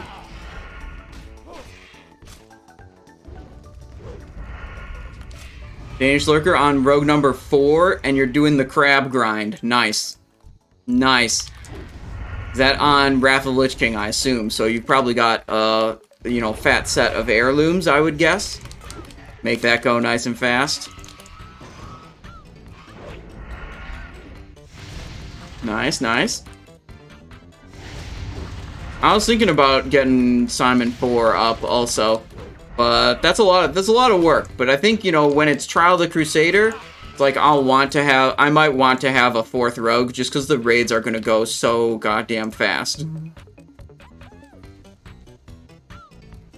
Yeah, if Joyous Journey drops and is like available again, I'll definitely level Rogue 4 on Wrath.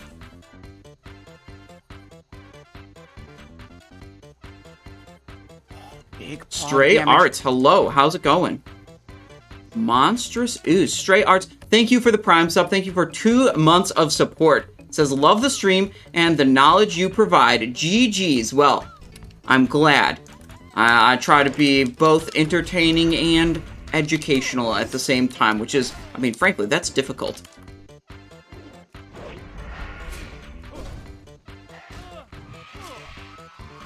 Herb. Oh, we're kind of moving not exactly the direction I was intending, but, whatever.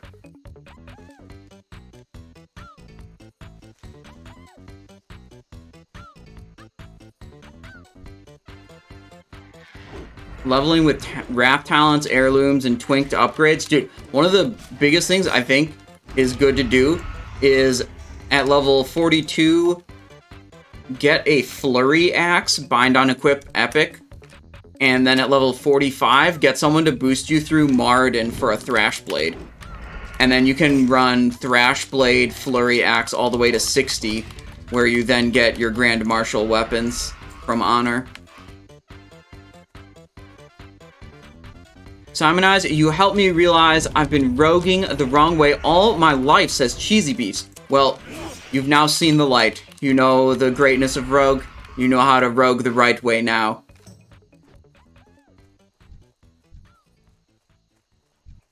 Just, let's see if we get Sita's bag off of this guy. It's not out of my way. We'll just kill this ooze. It'll be fine.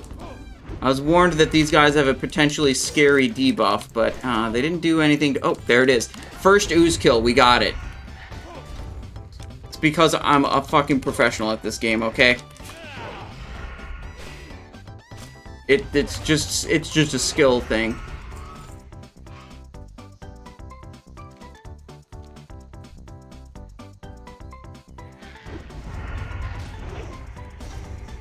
Pro game removed, first ooze killed, got the quest item, yeah. If you practice and, you know, watch all of my YouTube videos a dozen times each, you'll gain enough skill and knowledge to be able to replicate that and just get the quest item on the very first kill every time.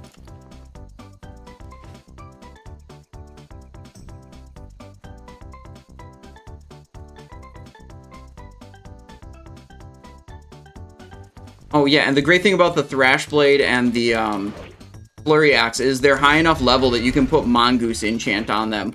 So that's a big deal upgrade compared to the, like, I usually use life stealing on my heirloom weapons. Which is like, damn, Mongoose is so much better.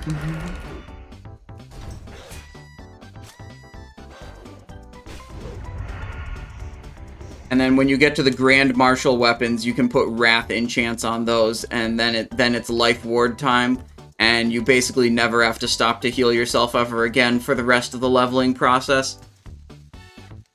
Stonekeeper Shard's heirloom weapon? Oh, the Thrash Blade. The Battle Worn... What is it called? I think it's Battle Worn Thrash Blade it's called. Yeah, I'm not too keen on that. It has, like, no passive stats on it, and its weapon speed isn't really ideal. Really, all you get off of that is that you get a proc. Okay, I think I am actually fine here. I actually think I've overestimated myself. Kill one more. Maybe we're fine. Now it's down to 3. Big healing potion.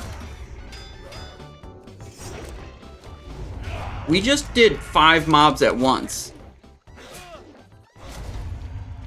That's actually kind of crazy. Okay, didn't even burn Vanish. Look at that. Like I said, professional gamer.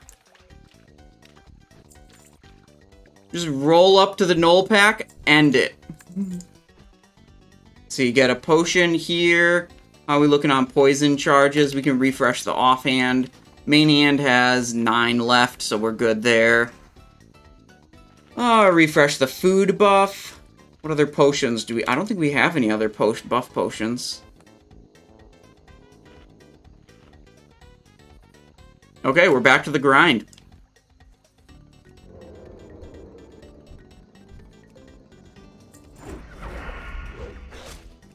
And there's no one else here to bother us right now, so that's nice.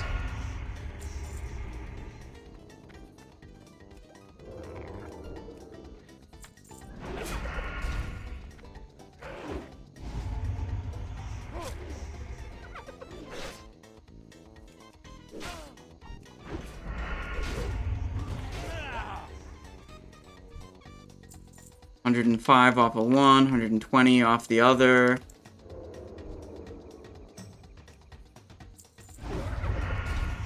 Bright Falls, how's it going? Yeah, so Battle Worn Thrash Blade. I prefer Venerable Dalren's Sacred Charge as like a heirloom main hand. Like, Venerable Dalren's Sacred Charge has passive stats that actually matter for you. It has a much more favorable weapon speed with a 2.8 speed instead of 2.4. So what that's going to do, that weapon speed difference means you're going to have a higher chance per Sinister Strike to trigger your enchants and your poisons. And it means, like, life stealing in particular, which is going to provide you healing. You're going to get a lot more, well, I mean, I guess a lot more triggers directly from Sinister Strike. I don't think the extra attack triggers are usually, like, just a couple of % chance. And that's not adding enough extra attacks that, like, you would see more life-stealing triggers. Anyways, I'm not keen on the Battle Worn Thrash Blade heirloom. I don't think it's as good as Venerable Dalren's. Cruel Barb doing some work. Yeah, Cruel Barb. I'm very happy we got Cruel Barb. It is a big boost to this character.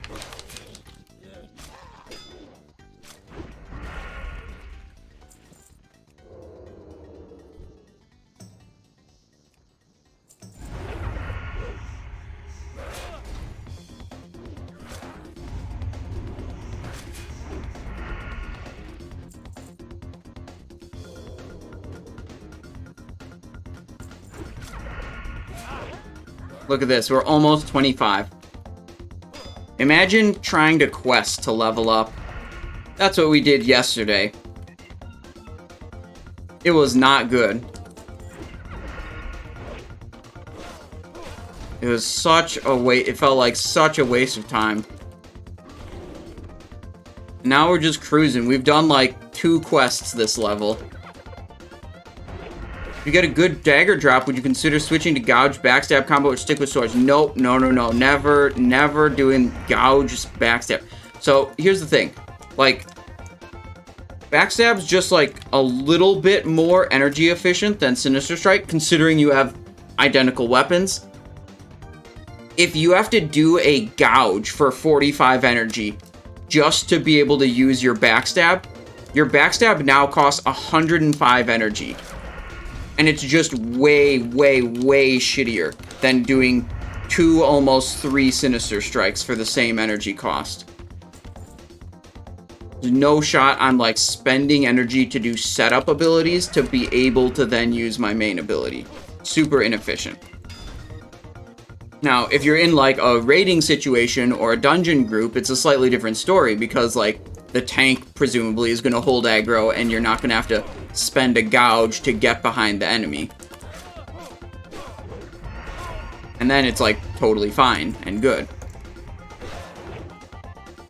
But for a solo situation, no shot I would ever try to level using backstab.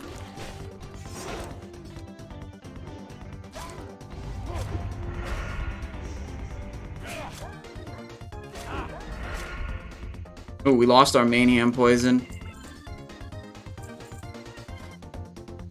There we go.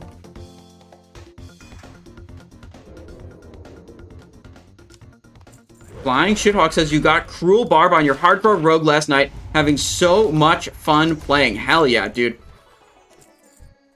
I'm happy more people giving hardcore a chance. Because, like, I mean, I was the same way. Like, when I first heard about hardcore, I was like, this kind of sounds stupid and dumb.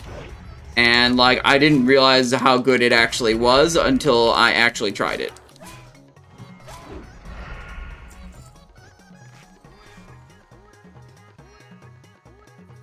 God, how I don't miss poison charges. Yeah. It's pretty annoying when your poison falls off like every 5 minutes. Because you're, you know, killing mobs so incredibly fast. Because you're, you know, Giga Chad owner like me.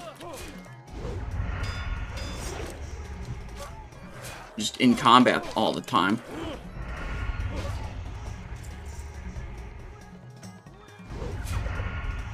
Heaven's Reaper, new chatter, welcome to the stream, says, I have a question. So I'm a combat rogue and I have to go sub for Algalon, but your talents guide doesn't have close quarters combat.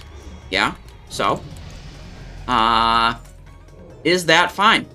Again, yeah, so I'm using Golden Serenite Fist Weapon with Combatant's Bootblade. Yep. The talent guide says to do that because it is indeed fine, as you say. Basically, like, you're investing deep into subtlety to get the necessary talents for surviving Big Bang. And you've got, you know, roughly 20 points, depending on how deep you go into subtlety, maybe a little bit more than 20, to invest into either combat or assassination, or a little bit of both. And it just works out that, like, getting down to those poison talents in assassination, it's just more valuable than the early... Like, the poison talents in assassination are such a big deal. That works out to be much better than any of the stuff in combat.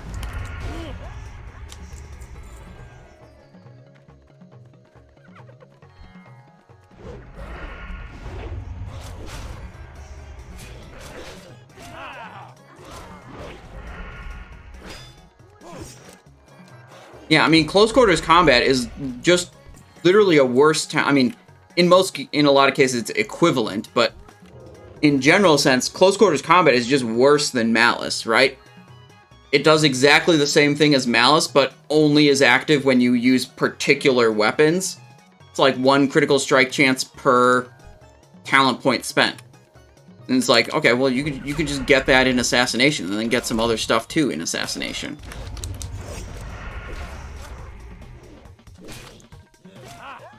How far back do I do my classic WoW on official classic servers? I started playing the day they launched, and have been playing since then. For vanilla, for the like old WoW in 2004, I played that. I joined weeks after the game went live in 2004. My cousin was playing the game and told me about it, and I was like, oh, that's cool. I'm gonna do that too.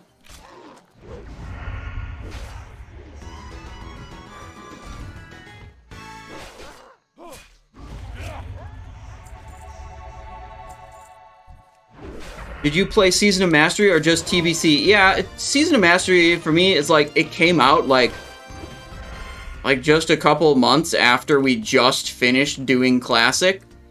So I was like not really keen on that.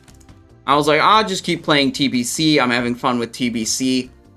It needed a little, I think the Season of Mastery release, it needed a little bit more time. You know, since the Classic player base just finished doing the Classic game. It was too soon. You know, just like Ragnaros says to Executus. Too soon.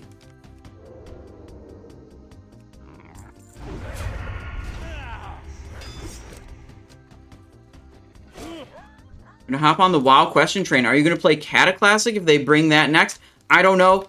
That's like a problem that's like a long ways away. There's been no official announcement. I just haven't thought about it. I don't need to think about it. I don't care to think about it. A lot of people, you know, they want information way earlier than it's actually going to be relevant. And I'm the opposite. I'm like, man, I do not want to worry about something until it actually matters.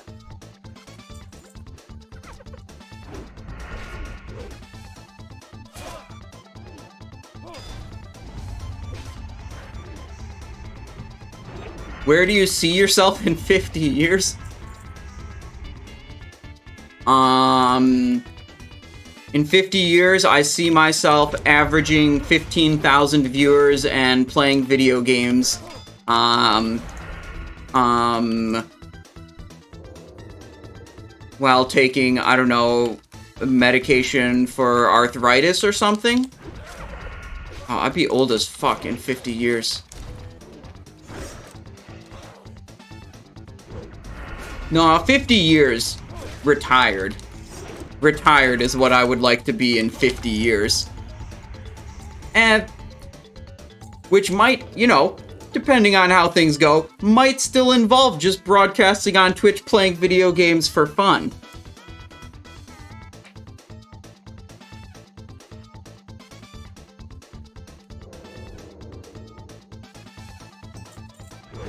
I'll be playing Diablo. Let's see, if they come out one every 10 years, in 50 years I'll be playing Diablo 9.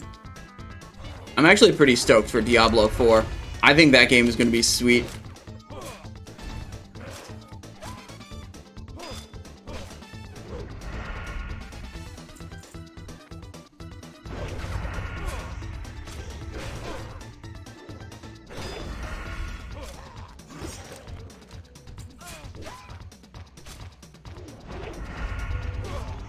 Bro, Diablo X? Gonna be the X anniversary by then?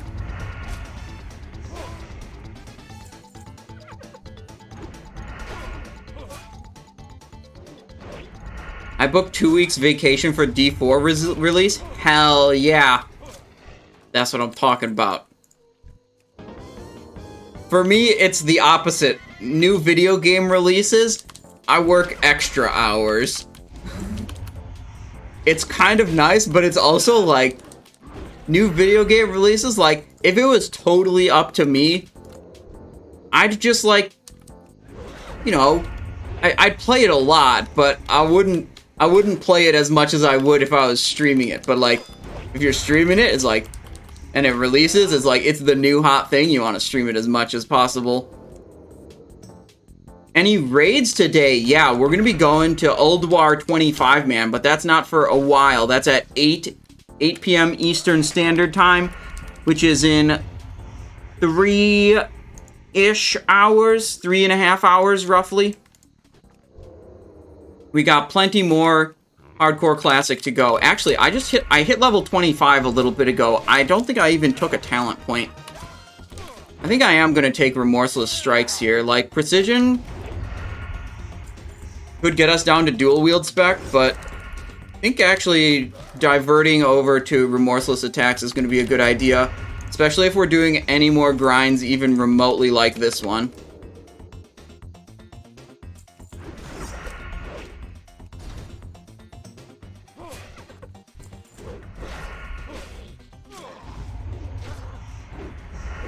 So what this does is gives us a buff every time we kill something that gives experience. 20% increased crit chance on our next Sinister Strike. And at the second rank of the talent, it'll be 40%.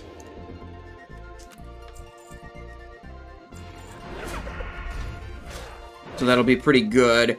Definitely helps up our kill speed here.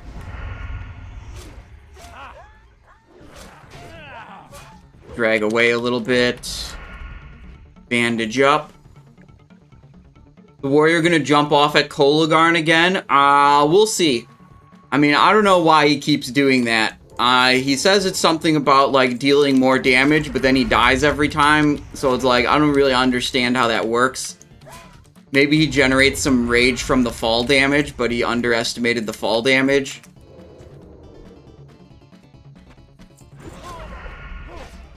Oh, I know what... I know, I'm joking, JP-san. I know what it's actually for. I'm just, teasing.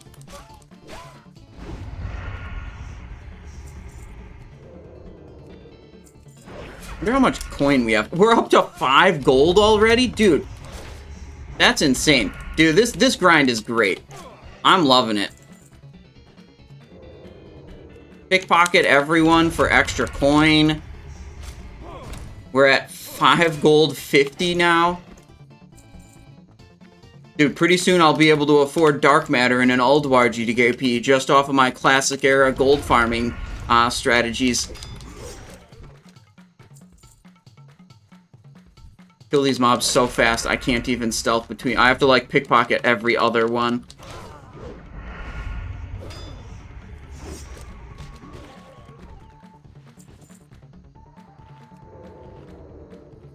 Kolagarn is like Achilles. His heels are his weakness. I wonder... I bet you couldn't, but I wonder if you did a slow fall, if you could fall down there, not die, and if there's any... you could still hit the boss or do anything to the boss from all the way down near his feet. You just need the slow fall to survive it, I think. I don't think it's an auto death trigger. I think it's actually, like, fall damage, so you could theoretically survive it, I think. We'll have to do more science. Find out. You think it is auto death, actually? Okay, that would be different then. What I really want to see is, like, could you, like, jump mid-air and then get a killing spree off? Because if you could, it'd make combat a lot better. Because, like, you do all your Blade Flurry cooldowns and stuff at the start, and then they fade, and you're kind of just sitting there. And it's, you know, less cool. If you could, like, killing spree right as he's dying, you'd probably get a DPS boost. And then fall to your death, but it's fine. The boss is dead already. Jeez. There we go.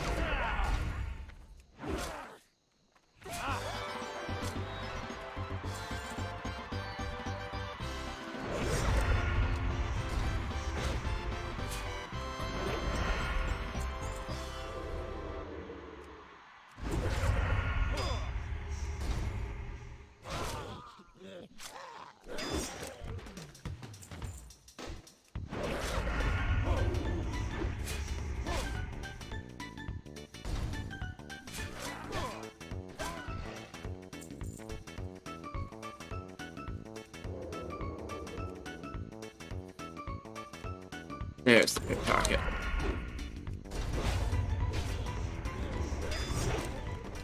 I think at level 26 we get Cheap Shot. I'm pretty sure it's 26 for Cheap Shot, and that's like 30-something for Blind. But Cheap Shot's good. That's like an actual stealth opener that I want to cast. At least sometimes. No, I wouldn't use cheap shot against like mobs of this level, where like they barely deal damage to me anyways. But if I was fighting slightly higher level enemies that might like deal me a little bit of damage, opening with cheap shot I think is a pretty good strategy. What did we just get? Buccaneer, Shimmering Gloves of the Eagle, Cloth Int Stamina. Okay. Not quite what we want.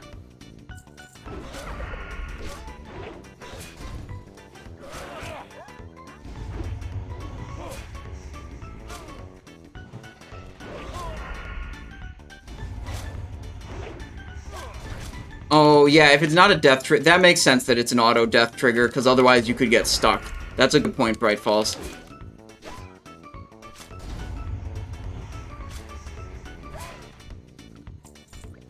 Okay, I'm somehow locked in combat. It's probably due to this person pulling some mobs that I ended up in combat with.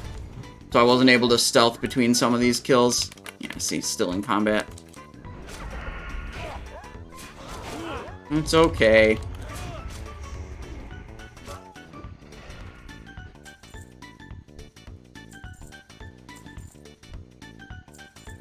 Little bandage action. Go pull some more gnolls.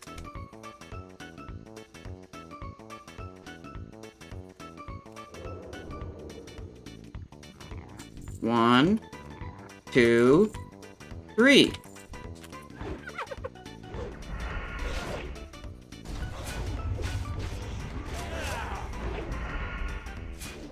Green mob farming? Hell yeah, dude. We're just blasting. It's great. It's safe. It's actually somewhat efficient. I mean, we got Onyxia buff, so that part's wild.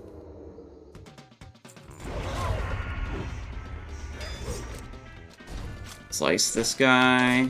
Okay, next.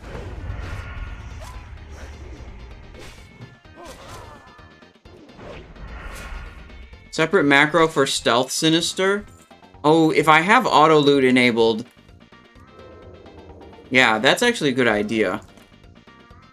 New Stealth S Sinister S Sin, whatever.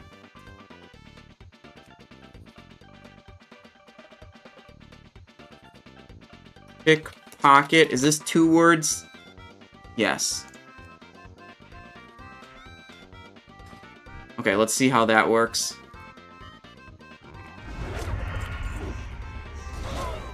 That seemed to work. It's a good suggestion. Thank you, Kirk. Have you had any close calls on Simon 2 yet? Yes. We nearly died to a boar. Wait, did he... I don't think this actually worked properly. I don't think it looted everything out of his, pickpocket menu. Okay, let's watch really carefully. Maybe I'm just being crazy.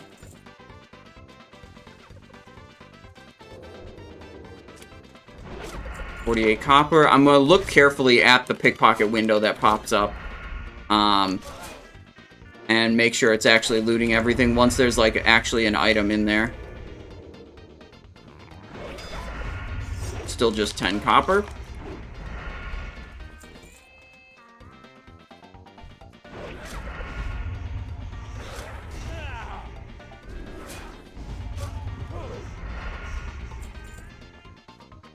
Stuck in combat.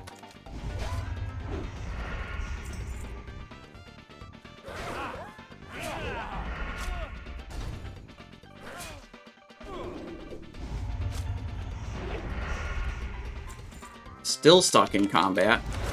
This happens when these people pull stuff in on my turf.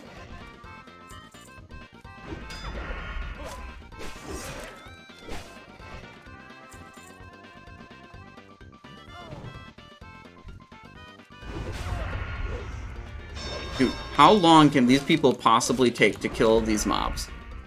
Finally out of combat. Now gotta heal up though.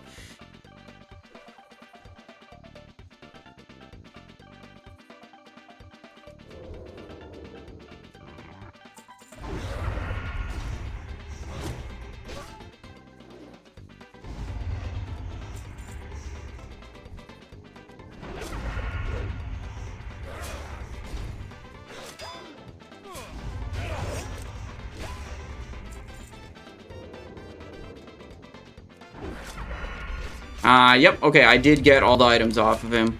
There we go. Okay. No need to worry then. Ooh, rawhide shoulder pads. How are those? 58 armor? We have 56 armor? Okay, let's check the fit. If the fit looks cooler, we'll use them, but for 2 armor, I'll take a cooler looking fit if these happen to be the cooler ones. Yikes. We're sticking with these. We're sticking with these ones. I'm not wearing that.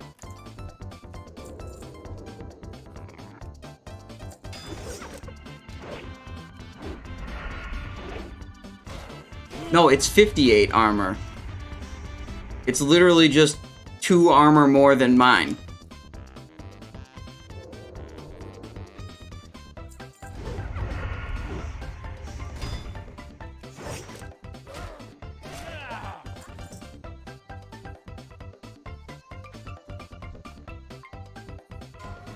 Rogues have to look good, or what's the point of playing? True.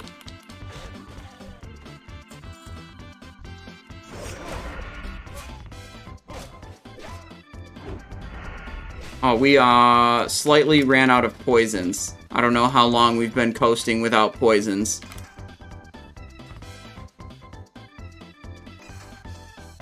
There we go, got him back. Yeah, when we run out of inventory space, we'll open the boxes, but we ain't there yet.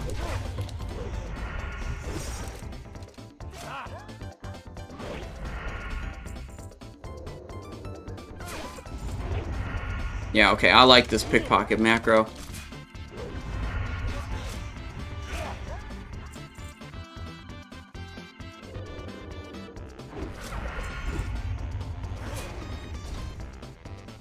When will you spec swap to subtlety? Never. I think subtlety is stupid. I mean, look at me killing mobs literally faster than my stealth cooldown.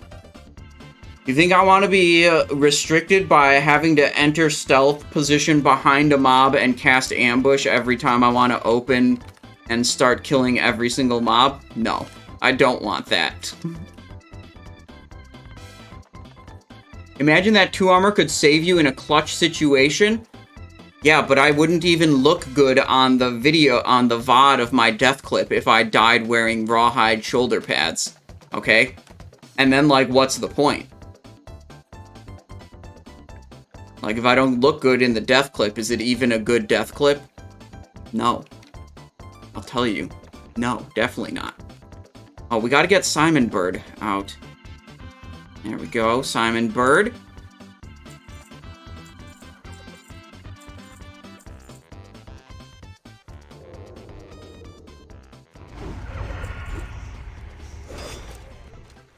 Dead. Okay, we should probably find a slightly higher level group of enemies to fight, is my thought. But, you know, we've only got 12 minutes left on this Onyxia buff. So I think we're gonna chill here until the Onyxia buff is over, then we'll figure out what the hell else we're doing.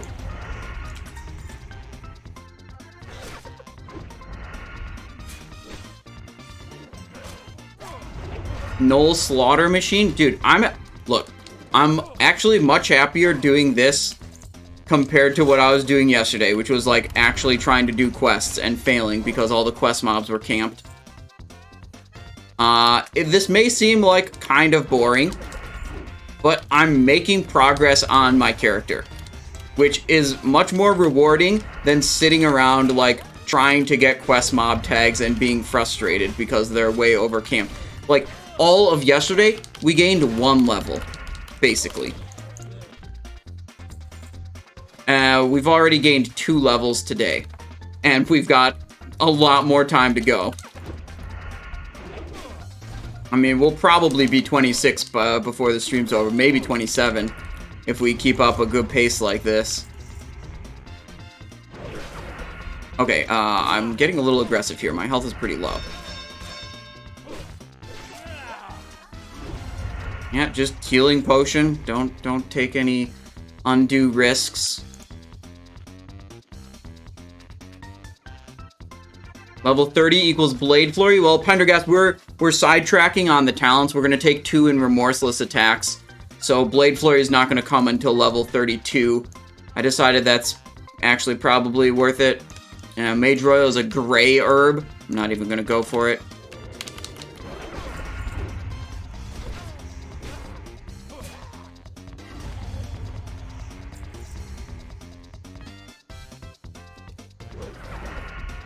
Mace Spec Talented is safer in PvP than swords. I mean, I think, like, if I could pick whatever weapons I want, I would go with maces for leveling. Absolutely.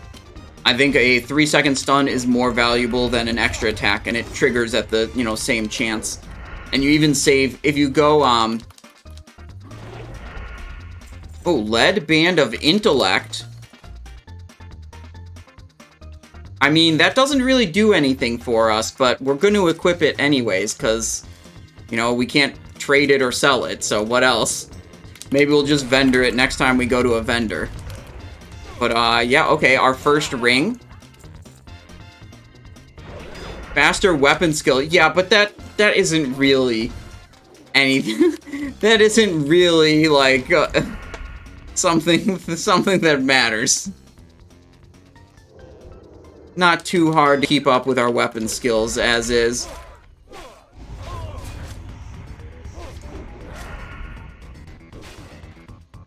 Swift Thistle in Mage Royal? Oh, there could be.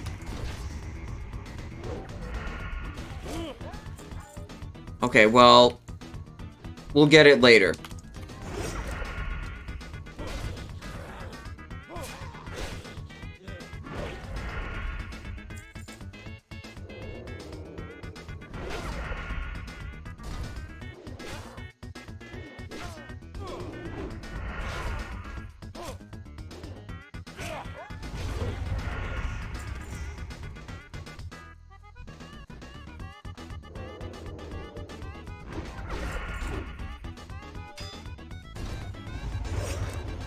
Big repost. Like it.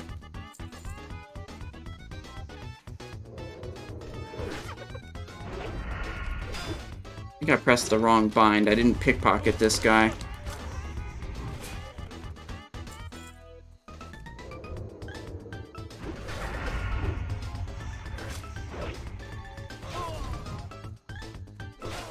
Eh, he'll come back later.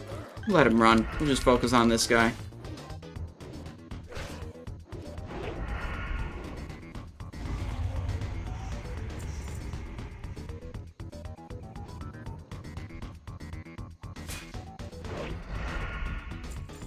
Little bandage action.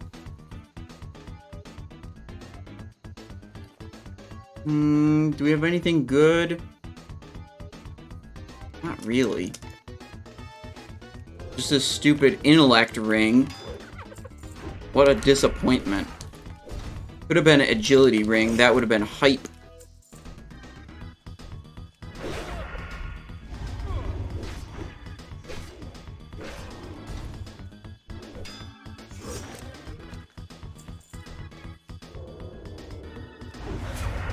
Box? Yes. That keeps our lockpicking skill up. That's what I'm most excited about with the junk box drops. Cause like I don't really want to have to like go to a particular area and like lockpick a bunch of like on the ground lock boxes or whatever they are. If I can just naturally level the lockpicking while grinding mobs, I think that's way better.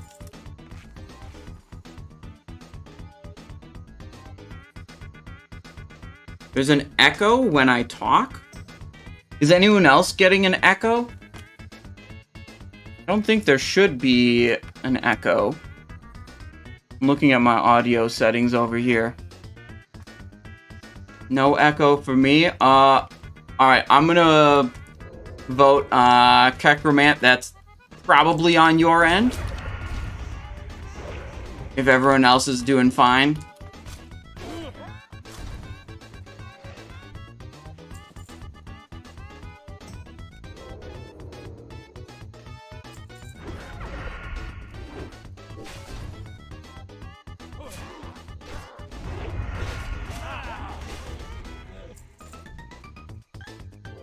Down to 6 minutes on Onyxia buff here.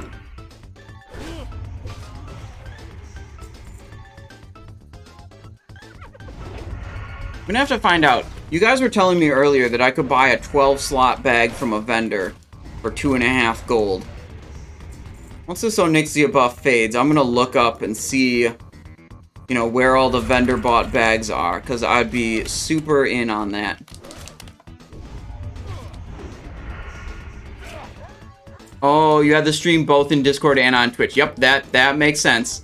It'll be like a slight delay between the two. That would sound like an echo for sure.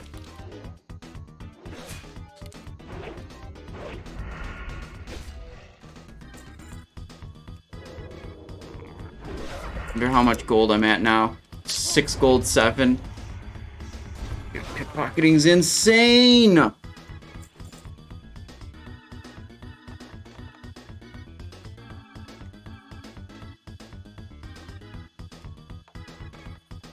Twelve slots are 10 gold.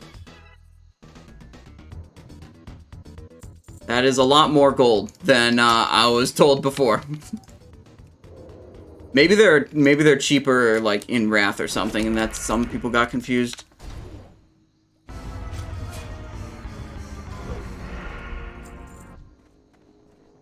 That if they're 10 gold, might depend. Oh yeah, you can get certainly any vendor item. You can get a discount. Oak, whoa, Oak Mallet of the Monkey. Ah, two-hander. Damn, dude. Whenever I see something of the monkey, it's always hype because, like, shit, man, of the monkey loot, that's what I'm about on a rogue. That's what I want to see. At least a two-hander will vendor for a good bit of coin.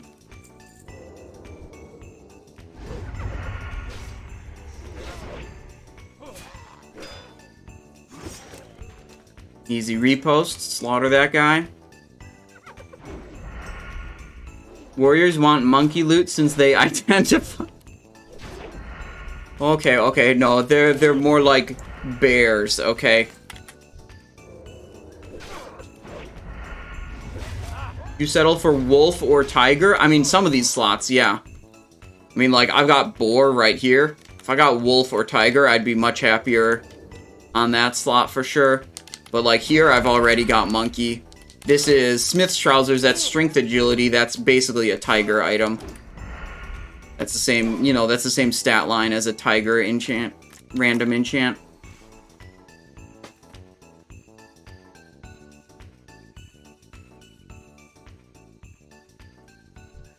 Oh, I thought I was going to be able to stealth up to that guy. I got too close to him.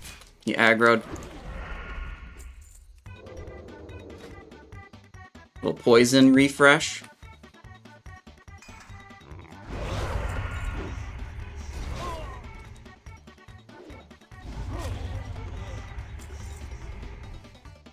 I must have not looted this guy. Ooh, there's a junk box.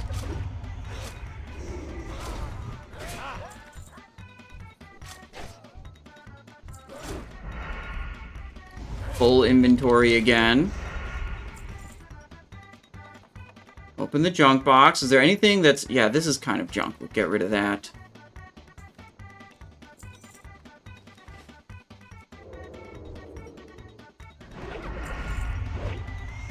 Gonna have to free up a little bit of inventory space to make it to the end of this Onyxia buff without having a full inventory.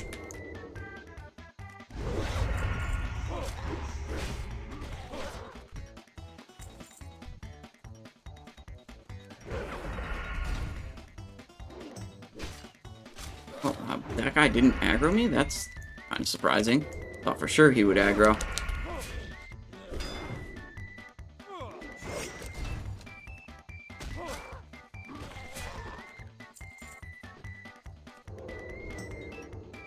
One thing you might notice while I'm grinding these low-level mobs is I do not stop to heal very often. And that's a big increase in the efficiency of XP per hour.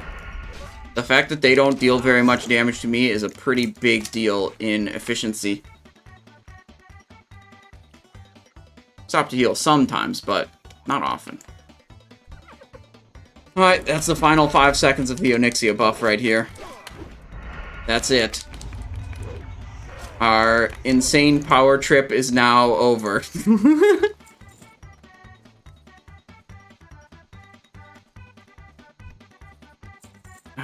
Yikes. No more Onyxia buff. This is probably a good spot to split the VOD in two, also. So let's head back to the vendor. Head back to the Green Warden. We'll start trying to do some, like, actual quests or something in the meantime. But I'm going to redo this YouTube entry, or YouTube intro. So if you want to say hi to all the YouTube frogs, get to it.